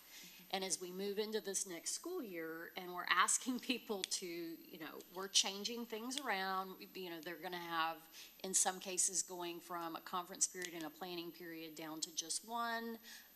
That's an additional burden that we really can't afford on our staff. So I think the other benefit, and part of the reason they can get to such a high fill rate is because they do offer benefits and training at times that perhaps that's a heavy lift to try to do, but because they're doing it across many, many school districts, they are able to manage that. Yes, and they also can offer things that we can't, like, you know, if it's a hard Friday that we know that we're going to need a lot of subs, they'll have like gift card raffles and, you know, things that we can't as a school district do that they can offer to their employees. They have, right now they're doing a really cool, where every campus nominates a sub and then they're going to have, they're going to name like the sub of the year and do some like little awards things. So they're doing some really nice things that, you know, we couldn't necessarily as a district do with public funds. Well, Dr. Harlan, may I make a motion? Sure. Okay, I move to authorize the superintendent to negotiate and enter into a contract with ESS South Central LLC for the provision of substitute staffing services for the 2024-2025 school year. Second. It's been moved by Mr. Gonzalez, seconded by Mr. Stasny. All in favor, please say aye. Aye. All opposed, please say no. Motion passed. All right, thank you. Thank you. We'll now move to teaching and learning. Consider approval of purchase over $50,000 for special education therapeutic services. We're going to welcome our Executive Director of Special Programs, Jennifer Warren, and our Executive Director of School Leadership, and our Associate Superintendent for Teaching and Learning, Dr. Barbara Ibarra. Okay, good afternoon. Thank you. We are so pleased to announce a proposal for therapeutic services for our students in special education for your board approval. Since COVID-19, let's see, there we go. Since COVID-19, school districts across the nation have experienced a rise in the therapeutic needs of our students, especially in the area of social, emotional, or behavioral needs that they have. There's been an increase in that support that they need, and that need is directly related to either depression or anxiety or some of those higher need areas related to those therapeutic services that we do provide in our district, but we also find that there is a varying need of those services for our students. Many of our students can be served in the classroom with in-class support or counseling, but many of our students also need that more intense support of being pulled into a special education classroom, possibly even self-contained, to provide those services. And what we do know is that about 1 out of every 20 students, or about 4 out of every 20 of our students are going to have a special education need. And then one of those is going to have one of these high-intense needs when it comes to therapeutic services. So once I recognized this coming into the school district, we started really researching what we could do to support our students with these therapeutic services. So in the spring of 2023 and in the summer of 23, the special education team came together to really put our heads together on what are the needs of our students, what are the resources that we have, and what are the gaps and what can we do about that. So in the fall of 2023, we considered a cost-benefit analysis of utilizing a therapeutic contracted service. This is something I've done in a previous life and had great success with it. And so we researched that. Region 10 and Region 13 utilized therapeutic services in their school districts. So this included even going on a site visit to see it in action, to meet the program director, the regional director, the teachers, the school districts, and who they refer to this type of a program. And then just very recently, we met with campus leadership in collaboration meetings to get their input, how they feel about providing a service like this in district. And then, of course, we're very thankful for the TNL committee coming together and learning more about this, and then also providing some questions and feedback to us. And then now today, we are seeking board approval for this. So what you'll see here is the program in which we are presenting to you today, which is Specialized Education Services Incorporated. They utilize many different ways to support the student, not just with academics or behavior supports, but also support services outside of school through a social worker, and then life planning services to get them ready for life outside of the school system and to provide them that support system to get them there. We don't currently do that, correct? I mean, how much do we do that? Are we able? We do. We have actually, when a child turns 14 and they are identified as a student with special services, we provide what we call transitional services into adult life. And that could be college, it could be career, it could be obtaining certification so that you have a skill set for when you leave the school district. These transitional services would look a little different because of the different need that they have with their social emotional needs. So it'd be more beneficial to the students, obviously. Absolutely. Thank you. Yes. So, good point. Those transitional services that we provide would not go away. This would be an addition to. With the contracted services, they would work with us. The academic programs that we implement here at Bryan ISD, they would implement those as well. So they're not going to create a gap in their learning because they're bringing in a different curriculum. One of the other things that we need to consider is their way of running the classroom is very similar to how we support our students in our classrooms that also have behavioral, emotional, and social support. So it's very much mirrored the same way, just with a lot more intensive support going into that. And then also, there would be 20 seats available between 7th grade and 12th grade, and those could be fluid or flexible, so you don't have to say 10 and 10. It really is based on the student's needs. If we have 20 students to utilize this service, it's up to 20. And it would be located at a Bryan ISD campus so that they are still considered our students, very invested. We have a program director that would be involved with being a liaison between their programming and our special education department so that we ensure that we stay in sync with their programming and potentially get to that day that they are able to regulate and come back to their school setting. So I just want to clarify, we're talking about behavioral. These children are a danger sometimes to our teachers and other students. So, I know this is a big ask, but I realize we've got to do everything we can for the safety of our teachers and our students. Mm-hmm. Now, I didn't realize, I guess, that it went from 7th through 12th.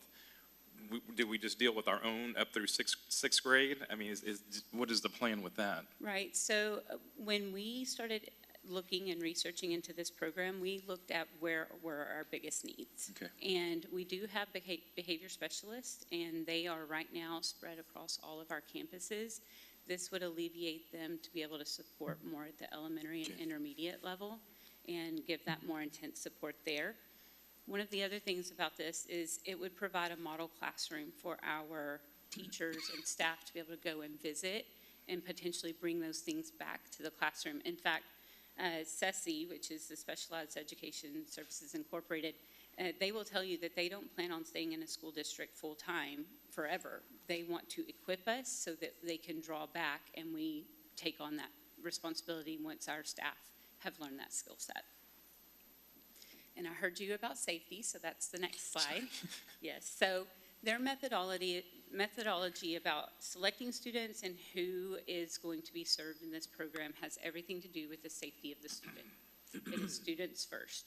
It is a therapeutic setting, not a disciplinary placement. So these students are going because of the services that they need based in their IEP, not because of a consequence of a behavior, okay? They use positive reinforcement, mutual respect between each other and between them and adults. They use a therapeutic approach which includes psychological counseling, anxiety assessments, every piece of assessment and data that comes from those previous assessments and any new assessments that they do to build them an individualized plan for support.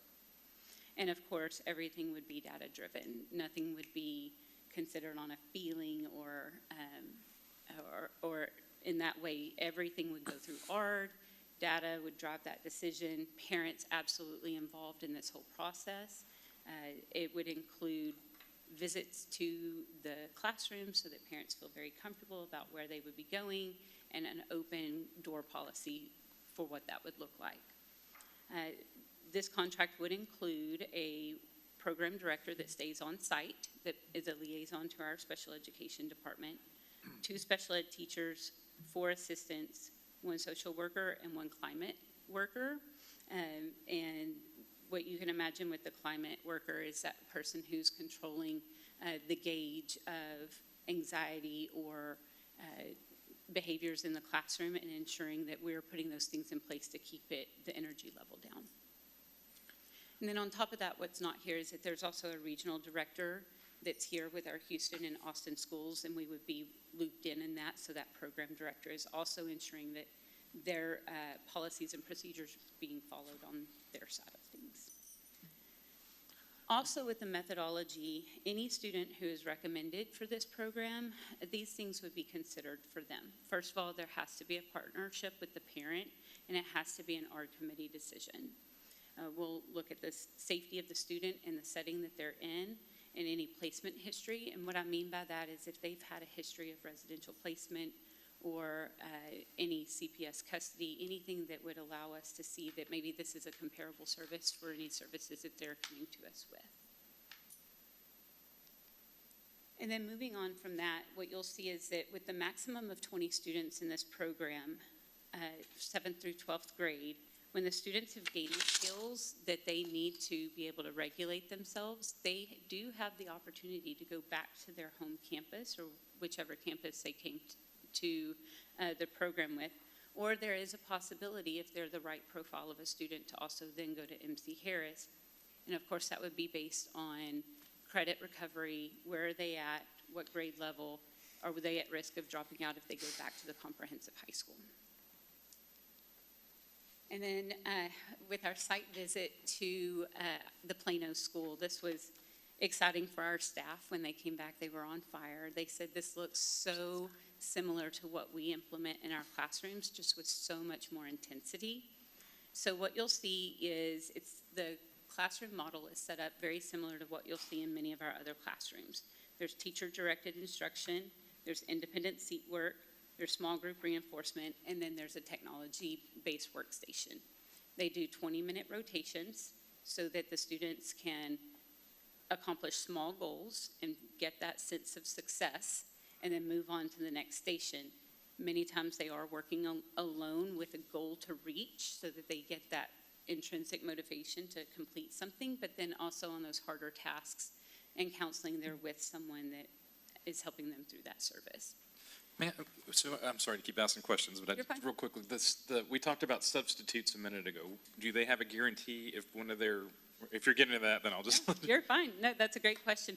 Very much like what you just heard Angela say with ESS, all of that is their responsibility. Workman's comp, substitutes, all the things that we would typically be responsible for, this contract guarantees that they would provide that service for those students. And they would provide somebody equally trained. I mean, these instructors are obviously very, very well trained. Yes. So it's not just bringing in a sub, so we're right back where we started. If we have an assurance that if their people if the regulars aren't available, that they do have someone that can step up. That's right. They actually have a national candidate pool that they pull from, and with our regional director that would be supporting us, they would be the ones managing substitutes all within our region. Great. Thank you. What you'll also see is tracking sheets for tracking behaviors and academics in the classroom, which is very similar to what we already do in the district. And then just the visuals that you see hanging in the classroom are things that you also already see in our classroom. So the students are not transitioning into something that is a culture shock. These are things that have been utilized with them in the past with their services. And then, of course, what are our expectations and what are the anticipated outcomes? What we expect to see is, first of all, that strong partnership between this contracted service and the school district, a seamless communication between the two of us. Overall, the anticipated outcome is to serve the student well and provide them the services that they need with those intense therapeutic needs. We also look to reduce those significant challenges when it comes to behavior on the campuses and then meet their academic needs. We know that when there is a disciplinary placement for those behavioral needs, that there are times that the academics may become provided with less fidelity because those behaviors are still ramped up. So what we're looking at is a place for the behaviors to come down and the academics to go up. We also know that they will implement the IEP that is presented that Bryan ISD developed for that child. They don't automatically go into that program and then get a brand new IEP. We built that student's IEP based on what we knew that they needed, and that's what gets implemented. They'll track progress, provide anything that we need for our evaluations when it comes time to evaluate that child. And of course, what a great program. It does come with a cost. The cost for 20 seats is $894,120. And what we do look at is with the 20 high-need students moving into a therapeutic setting, you can imagine the amount of staff that's taken to support those students. And we expect to reduce those numbers of positions that have been supporting them. And looking forward and projecting a reduction of FTEs in about $600,000. Of course, that budget impact still is at $293,451.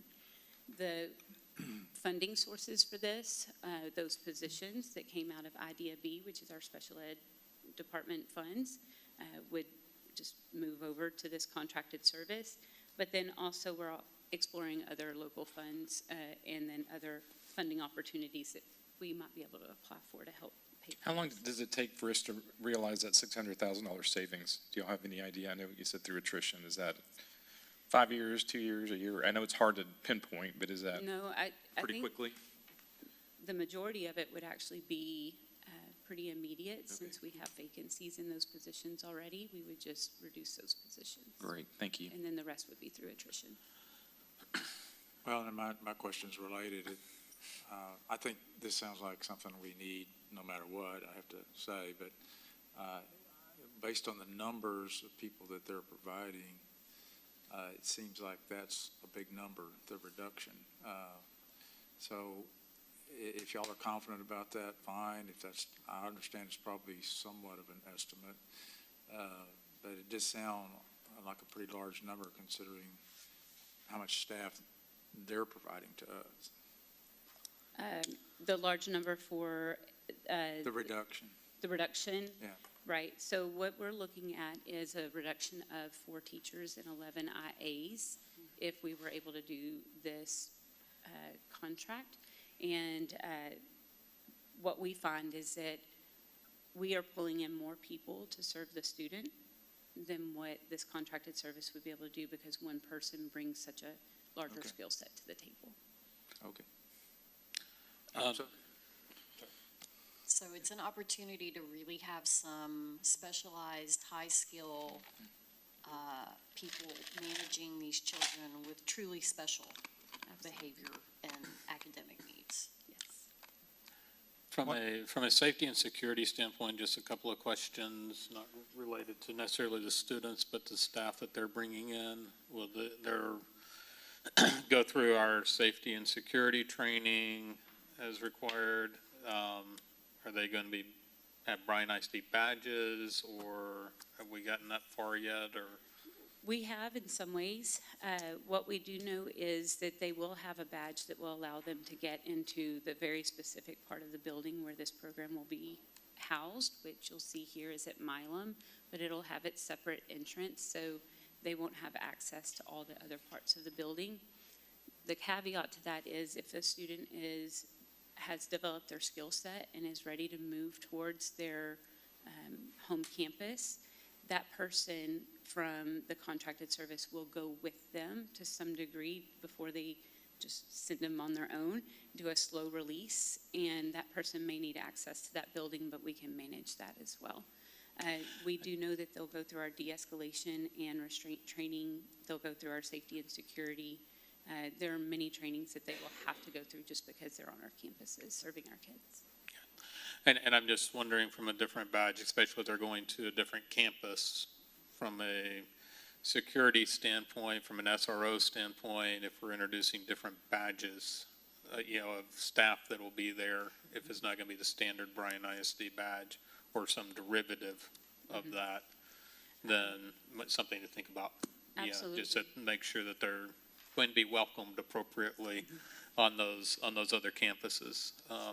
And then I think you already answered my second question, was this area within Milam, it does have a separate entrance for the students. They'll be coming in through a separate entrance than Yes. the other students that are housed out there. Okay. One of the questions that came up in our committee meeting was about having an outside agency educate and work with our students, and the amount of collaboration, oversight that would be involved from our district just to participate in that, understand what's going on. You mentioned some classroom environment cameras, and can you elaborate on that collaboration a little bit? Absolutely. So they'll have access to pacing plans, scope and sequence, many of our assessments that are due either beginning, middle, or end of year. The expectation is that they will also complete those assessments with the students that they have in their care. That if there are benchmarks being provided at that student's home campus, that benchmark would also then be provided. Because one of the things I want to see is that they are growing academically as well. And we do, on the special education side, in many of our reports that we run, we check to see what students are still missing from taking a certain assessment, or where are they at with their data. So the program director will be brought in on those meetings to ensure that those students as well are completing their assessments. And then you did speak about cameras. We can put cameras in those classrooms. They do qualify as a self-contained special ed classroom. So if that is something we want to do so that we can investigate incidents or anything that may occur, then we can absolutely do that. Thank you. Any other questions? Are we ready to entertain a motion? Take it away, Mark. I'm trying to get back there. I move that we authorize the district administration to negotiate a contract with Specialized Education Services Incorporated in an amount not to exceed $900,000. Second. Thank you. It's been moved by Mr. McCall and seconded by Ms. Benford. All in favor, please say aye. Aye. All opposed, please say no. Motion passes. Thank you. All right. Thanks for all the work on that. I know y'all did a lot of research, and it is appreciated. Yeah, thank you, Jennifer. All right, our next item is to consider approval of purchase over $50,000 for Texas School Medicaid Direct Services Agreement with Onward. And we're gonna welcome our Executive Director of Special Programs, Jennifer Warren, and our Assistant Superintendent of Business Services, Mr. Kevin Besaw. Thank you, ma'am. I think I can try to move this one through pretty quick. Thank you. Yes. So this isn't related to the SHARS program, which Mr. Bryan mentioned. So that's School Health and Related Services program. It allows Texas schools to seek reimbursement for services that we provide that are Medicaid eligible. And so we have a company that helps us with that right now. That's a division of, it's Medicaid Finance and Consulting Services, is a division of HISD. And we talked a little bit before in a committee about the federal health department audited the state health department, raised some issues on some of this, and while none of that had to do anything, I don't think, with our current provider, it did give us an opportunity and a chance to go in and say, let's look at all these things and see, what we might do better, what we may have for opportunities to do that. So Ms. Warren and I got together and we interviewed 2 other companies that do the same thing. We're pretty similar, and so we have come forward and we settled on this, the Onward company. They're through a TIPS purchasing co-op, and it's not going to be exactly apples to apples because we feel they're going to provide additional services. I'll let Ms. Warren talk about that just a little bit. But the fee that we're paying HISD was a 6% fee on the reimbursements for a portion of the reimbursements that we got. This company, we've talked to them and discussed it, and they will do it for 4%. I think that's right, wasn't it? 4%. And so they are also they're going to do more services for us. So we think with the federal involved with the state and the different things that they're checking on and clamping down on and making sure that we're, in line with all of those, it'd be better to have a company that specializes in that. That's all they do. And they'll help keep us in line with that and provide some additional services for SPED too, which will help, I think. So right now, what you can bill for Medicaid would be your audiological services, counseling, nurses servicing, anything that is medical that is required for the student to access the educational environment. And in doing that, with our previous program, there was a tracking system where you put in tickets, and then those tickets were put in, and a cost was applied to that, and then the district was reimbursed a certain amount based on how many services we provided to the students. With Onward, we get that same service, but that tracking system of services actually goes well beyond just the SHARS billable services, and any service that we provide to the student can then be tracked through this system. And it allows us to go to a digital system of tracking student services, whether that be accommodations that you put in place or modifications to assignments, and that way it's housed in one place. When we need to pull records for a student and go to ARD, we're not collecting paper tracking forms from our teachers and our paraprofessionals, but rather it will all be in one system. So considering the 4% versus the 6% and also getting a special ed software to track services is a pretty big gain for our district. I move approval of the Onward contract as presented. Second. All right, thank you. It's been moved by Mr. Gonzalez and seconded by Ms. Waller. All in favor, please say aye. Aye. All opposed, please say no. Motion is approved. Thank you. Thank you. It's always good when we can get more for less. Yeah, exactly. Yeah, no brainers. All right, so the board will now convene in closed session to discuss the following items as allowed by Texas Government Code, Chapter 551.074, .071, .129, .072, .087, and .0821. No voting will take place in the closed meeting. Any action the board wishes to take as a result of discussion in the closed session will take place after the board reconvenes in the open meeting. It is now 2:14 p.m. Ginger.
The board reconvened in open session at 3:28 PM. No action was taken in closed session. Do I hear a motion? I move to accept the recommendation of the superintendent of schools and the school district attorney, and to direct the superintendent and the school district's attorney to proceed as discussed in closed session concerning potential settlement of possible litigation involving a special education student. Second. Thank you. It's been moved by Mr. McCall and seconded by Mr. Gonzalez. All in favor, please say aye. Aye. All opposed, please say no. All right, motion is approved. There being no further items to discuss, we will now adjourn this meeting. Already? Thank you all.